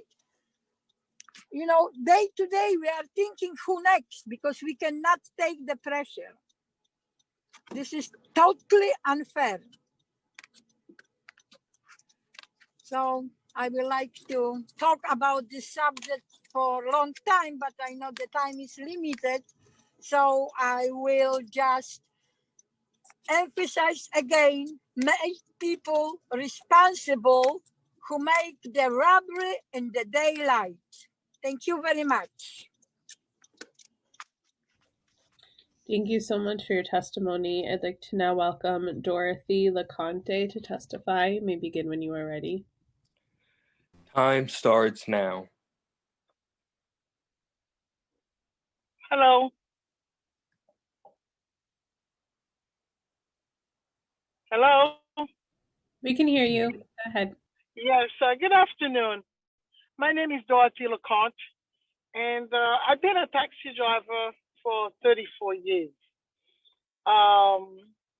Well, I do not want to repeat myself like everybody else. You heard all the guys and the ladies talking about our retirement, our old ages. We all work very hard. Like they said, I work very hard. I did not expect right now for me to be in that situation where we're wondering the next day or the next month, are we going to survive? As you know, with the COVID, when the gentleman said, I used to work and pay my mortgage, no retirement, no late fees. My mortgage been taken away from the broker every week. I used to pay my mortgage breaking down weekly. Weekly payment goes normally until March 2020, the COVID come out. As a matter of fact, I do lost somebody is very close to me, which is the father of my son. The first week of COVID, the gentleman passed away with COVID disease. So leave my son devastated. He's very stressed out. He can't continue going to school because one father, one son. He cannot believe his father died with COVID. And I also got the bugging in my back because I have no money to support my son. He has to quit school to go working and get a $16 an hour where I was putting my money to his education. Right now, we are in the situation where even though I have the problems, I have problems myself, but I've been hearing other friends who's even worse than me. People having heart disease, people got have open surgery, people got a lot of problems at home, and they're calling me days and night, Dorothy, what are we gonna do? I have a conversation with the mayor on Friday. I did ask him this question. When is going to help us out? Because he's been promising many times. I met Mayor de Blasio. He promised that he will save her retirement. He will save our retirement, but he still doesn't do anything. Right now, he said the last time he didn't have money, but now I know we're gonna have some money from the stimulus. We, the part of the small business, they are the one who put us in this trouble. They have to help us out. Time expired. They do need to help us out. So I am begging you, please talk to the mayor. Let everything goes on the table because our our project, 125, 750 a month, they could reconstruct the medallion business and we could have our lives back together. Please. Thank you. Thank you for your testimony. I'd like to ask if council members Menchaca and Chin have any questions. I just want to say thank you again for your testimony. Each of you have your own story that needs to be heard. And I'm going to go back. The invisible nature of our elder immigrant workers has to stop. And that's what this hearing is about. So thank you so much. And I look forward to hearing more. Thank you, Chair. Chair Chin. I also wanted to just thank the panel and thank you for telling your story. And I think you can count on us to really advocate for you, because what you're telling are immigrant stories, and what happened is very, very bad, unfortunate. And we cannot let this tragedy to continue. So we're gonna work together and really work on the solution.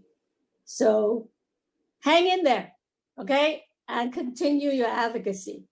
Don't give up. Thank you. Thank you, Chair, and I'd like to thank this panel for their testimony. We'll now be moving on to our next panel. In order, I will be calling on Harbans Singh, followed by Vito Lanza, followed by Ajit Bharat, followed by Ricardo Lopez. Harbans Singh, you may begin when you are ready. Time starts now. This is Harbans Singh.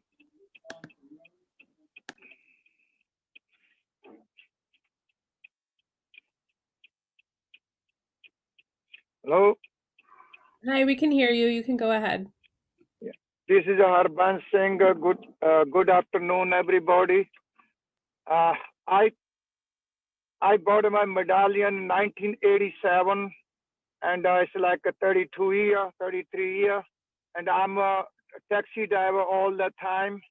And now, after the Uber came in and the Lyft came in, the apps company letter 2014, I'm stuck with the debt. So I hope people can help us, all the taxi drivers. I am from the Alliance Union Taxi Workers. And I'm badly stuck. I'm 71 years old. I lost all my retirement. Please help us. Thank you very much. Thank you so much for your testimony. I'd like to now welcome Vito Lanza to testify. You may begin when you are ready. Time starts now.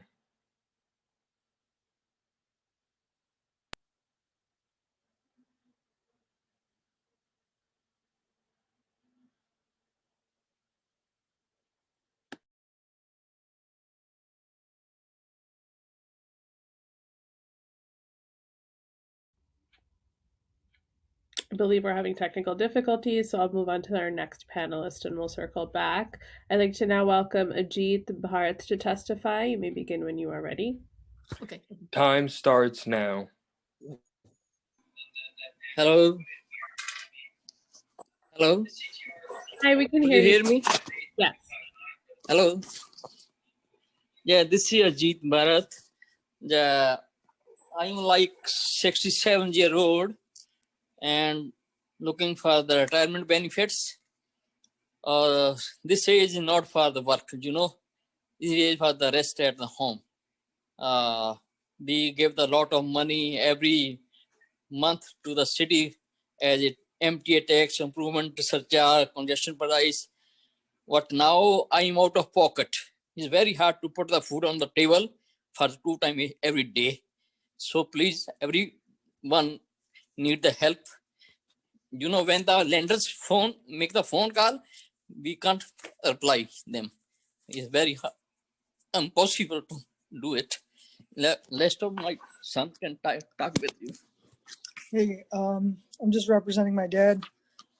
So essentially what he's trying to say is that he's 67 years old. He's worked for the city for 20 years, probably service at least 120,000 New Yorkers. And if you think about it, for years, he's been paying the MTA tax, the congestion tax, the improvement surcharge, and per ride, that could be anywhere from 30 to 60% of the actual income that he was making, which is ridiculous when you think about it in the context of what percentage of income do corporations pay, Amazon, or even small businesses. This small business was squeezed from both the city and obviously from competition from Uber. And these are 65, 60, 70-year-old people with $400,000 in debt and trying to think about how to live the last decades of their life through debt. If you think about it, you also have a responsibility of the city to make sure that all the income that these people provided through physical labor to the city, any other job, you would be investing that money in a 401k. It would be, appreciating. It would be a path for a white collar individual to retire. And what we're imploring City Hall to do is to think about the working class, to think about the promises that were made in the early 2010s, why people ended up taking exuberant loans because they had the comfort of, this is a $1 million asset, and then allow rampant competition from Uber, which other cities in the world did not do. London protected its taxi drivers. New York City did not. So it's not just free competition, free markets at that point. It's more about what are we doing as a city to treat our working class, and contextualizing that from a tax rate perspective, and saying they've paid the city for 2 decades, 3 decades. What is the city going to do to have their back at this point? Is there anything else you want to say?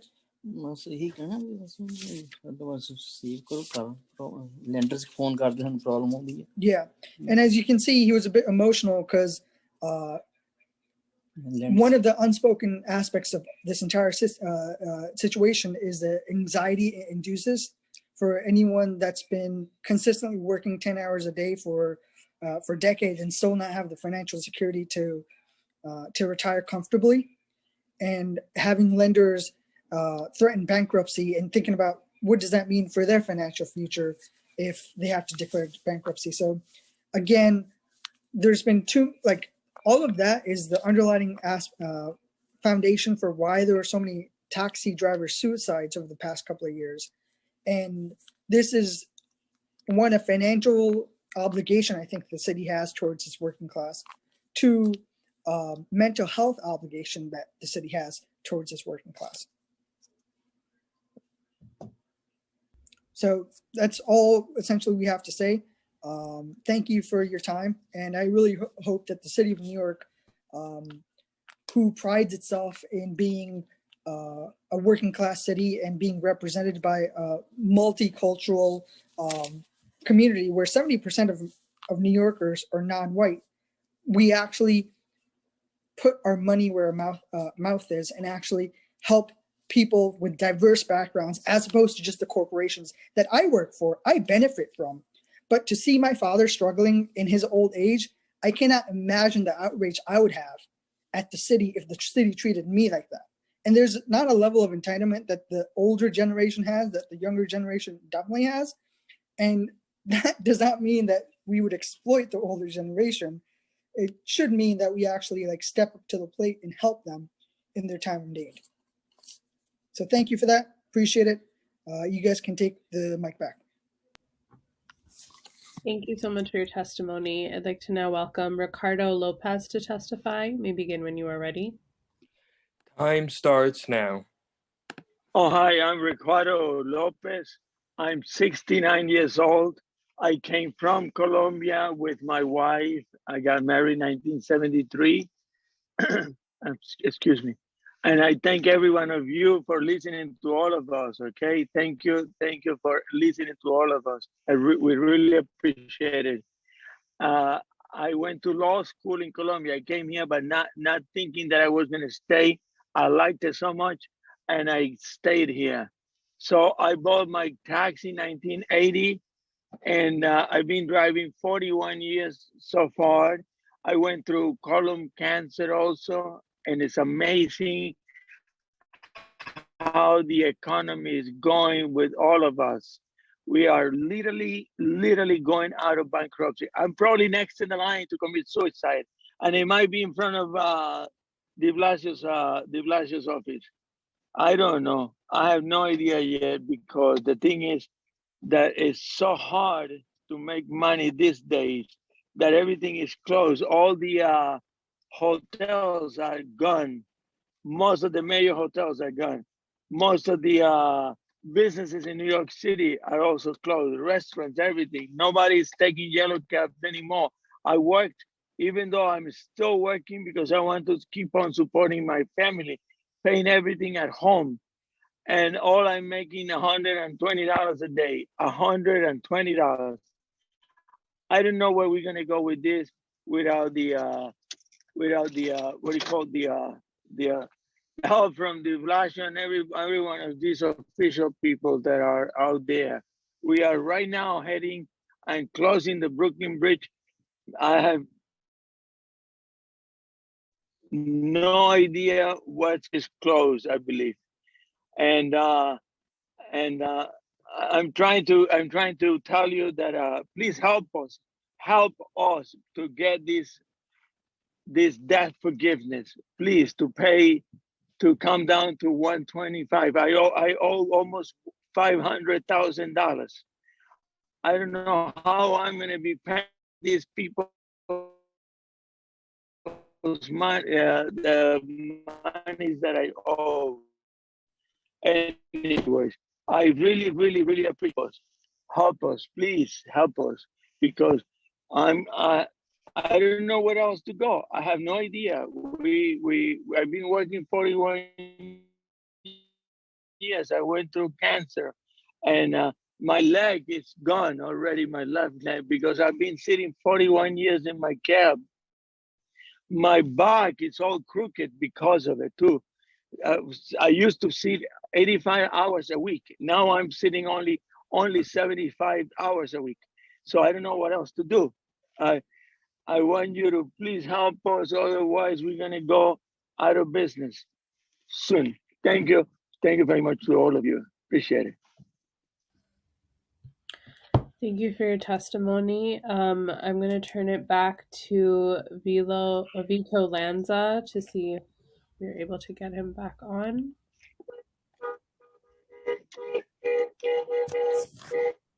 Hello. Hi, my name is Vito Lanza. I've been serving New Yorkers for 43 years as a medallion taxi driver and own my own medallion. I am 65 years old. I can't afford to retire due to scam and discrimination. I don't have any debt. My medallion is my only asset in life. I never borrowed on it to buy any property, and I don't have any savings or pension. Recently, I was in Mount Sinai Beth Israel Hospital for 19 days with COVID-19 pneumonia. 17 of those days, I was on oxygen to help me breathe. My lungs may never fully recover. I'm still sick and have problems breathing.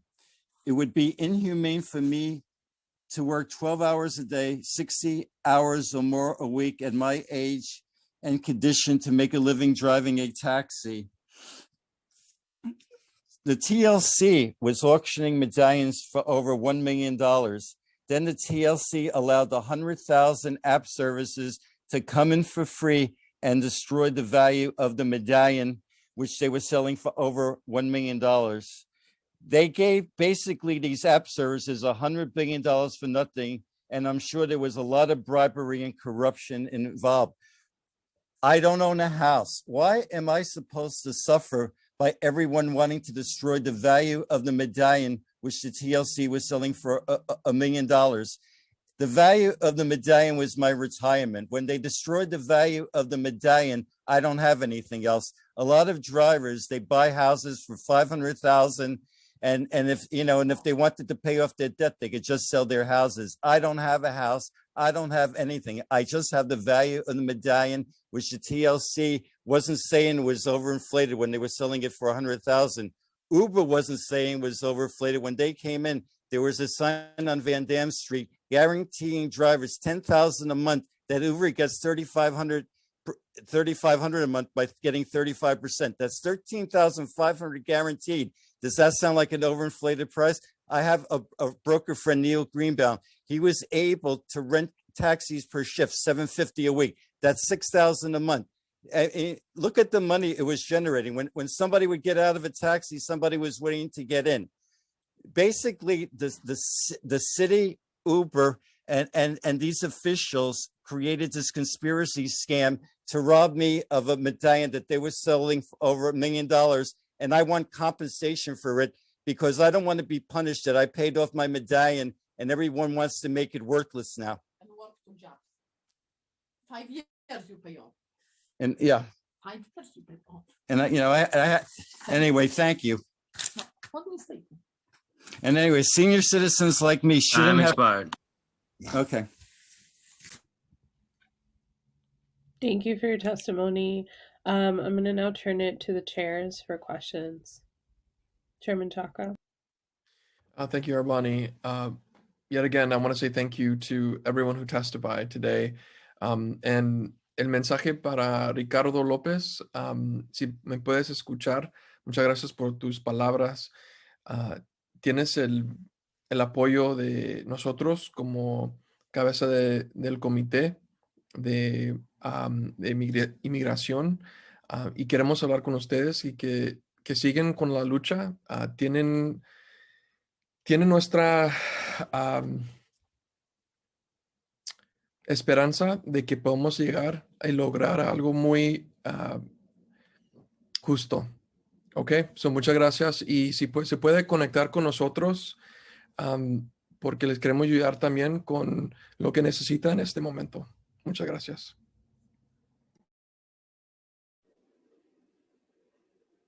I just also want to thank the panel and for your stories, and I remember, you know, as the last speaker was saying that medallion was over $1 million way back, and I remember hearing during the Bloomberg administration they were selling medallions to cover the city deficit. So I think, you know, the city needs to really step up and try to solve this problem and help the taxi workers who have contributed so much to the economy of the city. So we're going to work on this. And Mr. Lopez and all the people who testified, I just hope that you stay in there, stay healthy, stay strong, and continue to advocate to make sure justice is done. Thank you.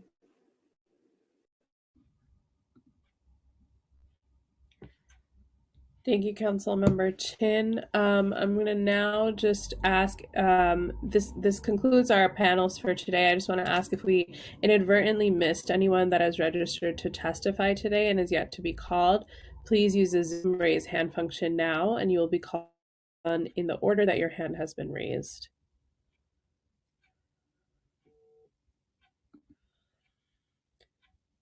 Seeing no hands, I'm going to turn it back to the chairs for closing remarks. Chairman Chaka.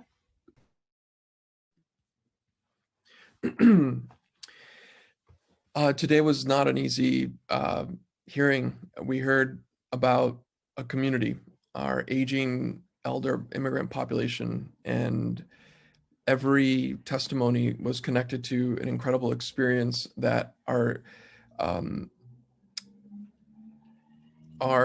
local on-the-ground service providers that are asking for help from our city agencies. And I know that we're doing our best to the city, but it's just not enough right now. And we have a big role in the city council to play the role of advocacy and connection to the ground. And we heard from so many of you, whether you are a taxi medallion owner, you are and a senior and have a family, and so much was seen today when your family, your kids we're here to testify with you. This is a family issue. This is not a medallion issue. This is about homes and lives.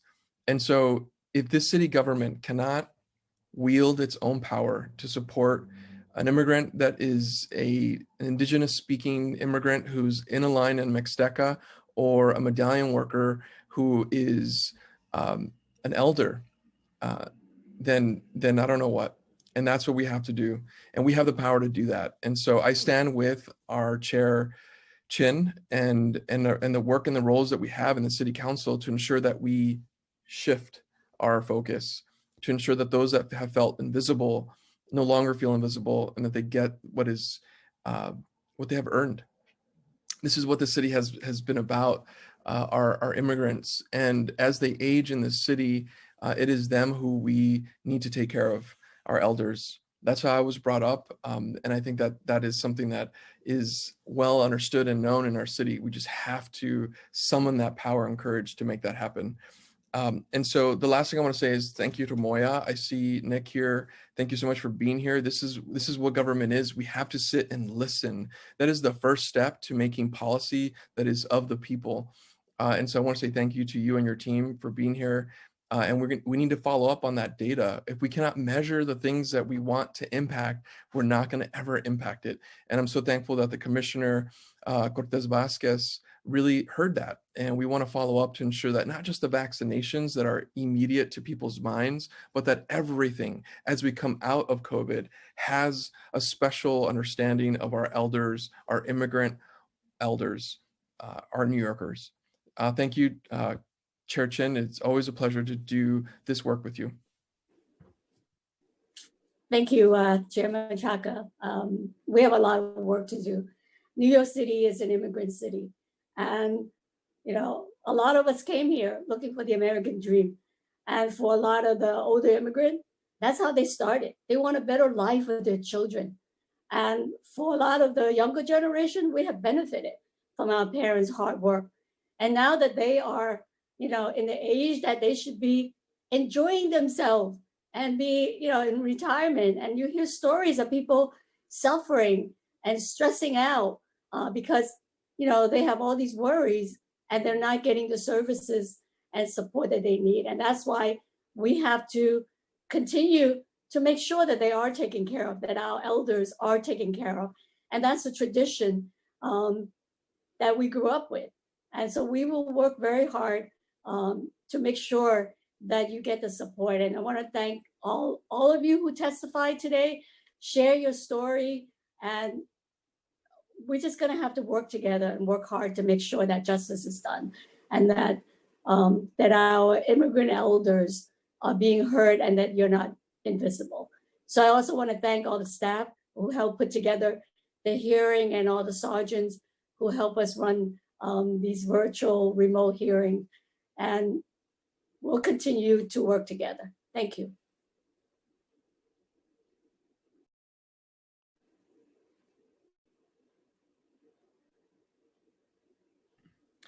And with that, we will close this hearing and follow up as we commit. Thank you so much.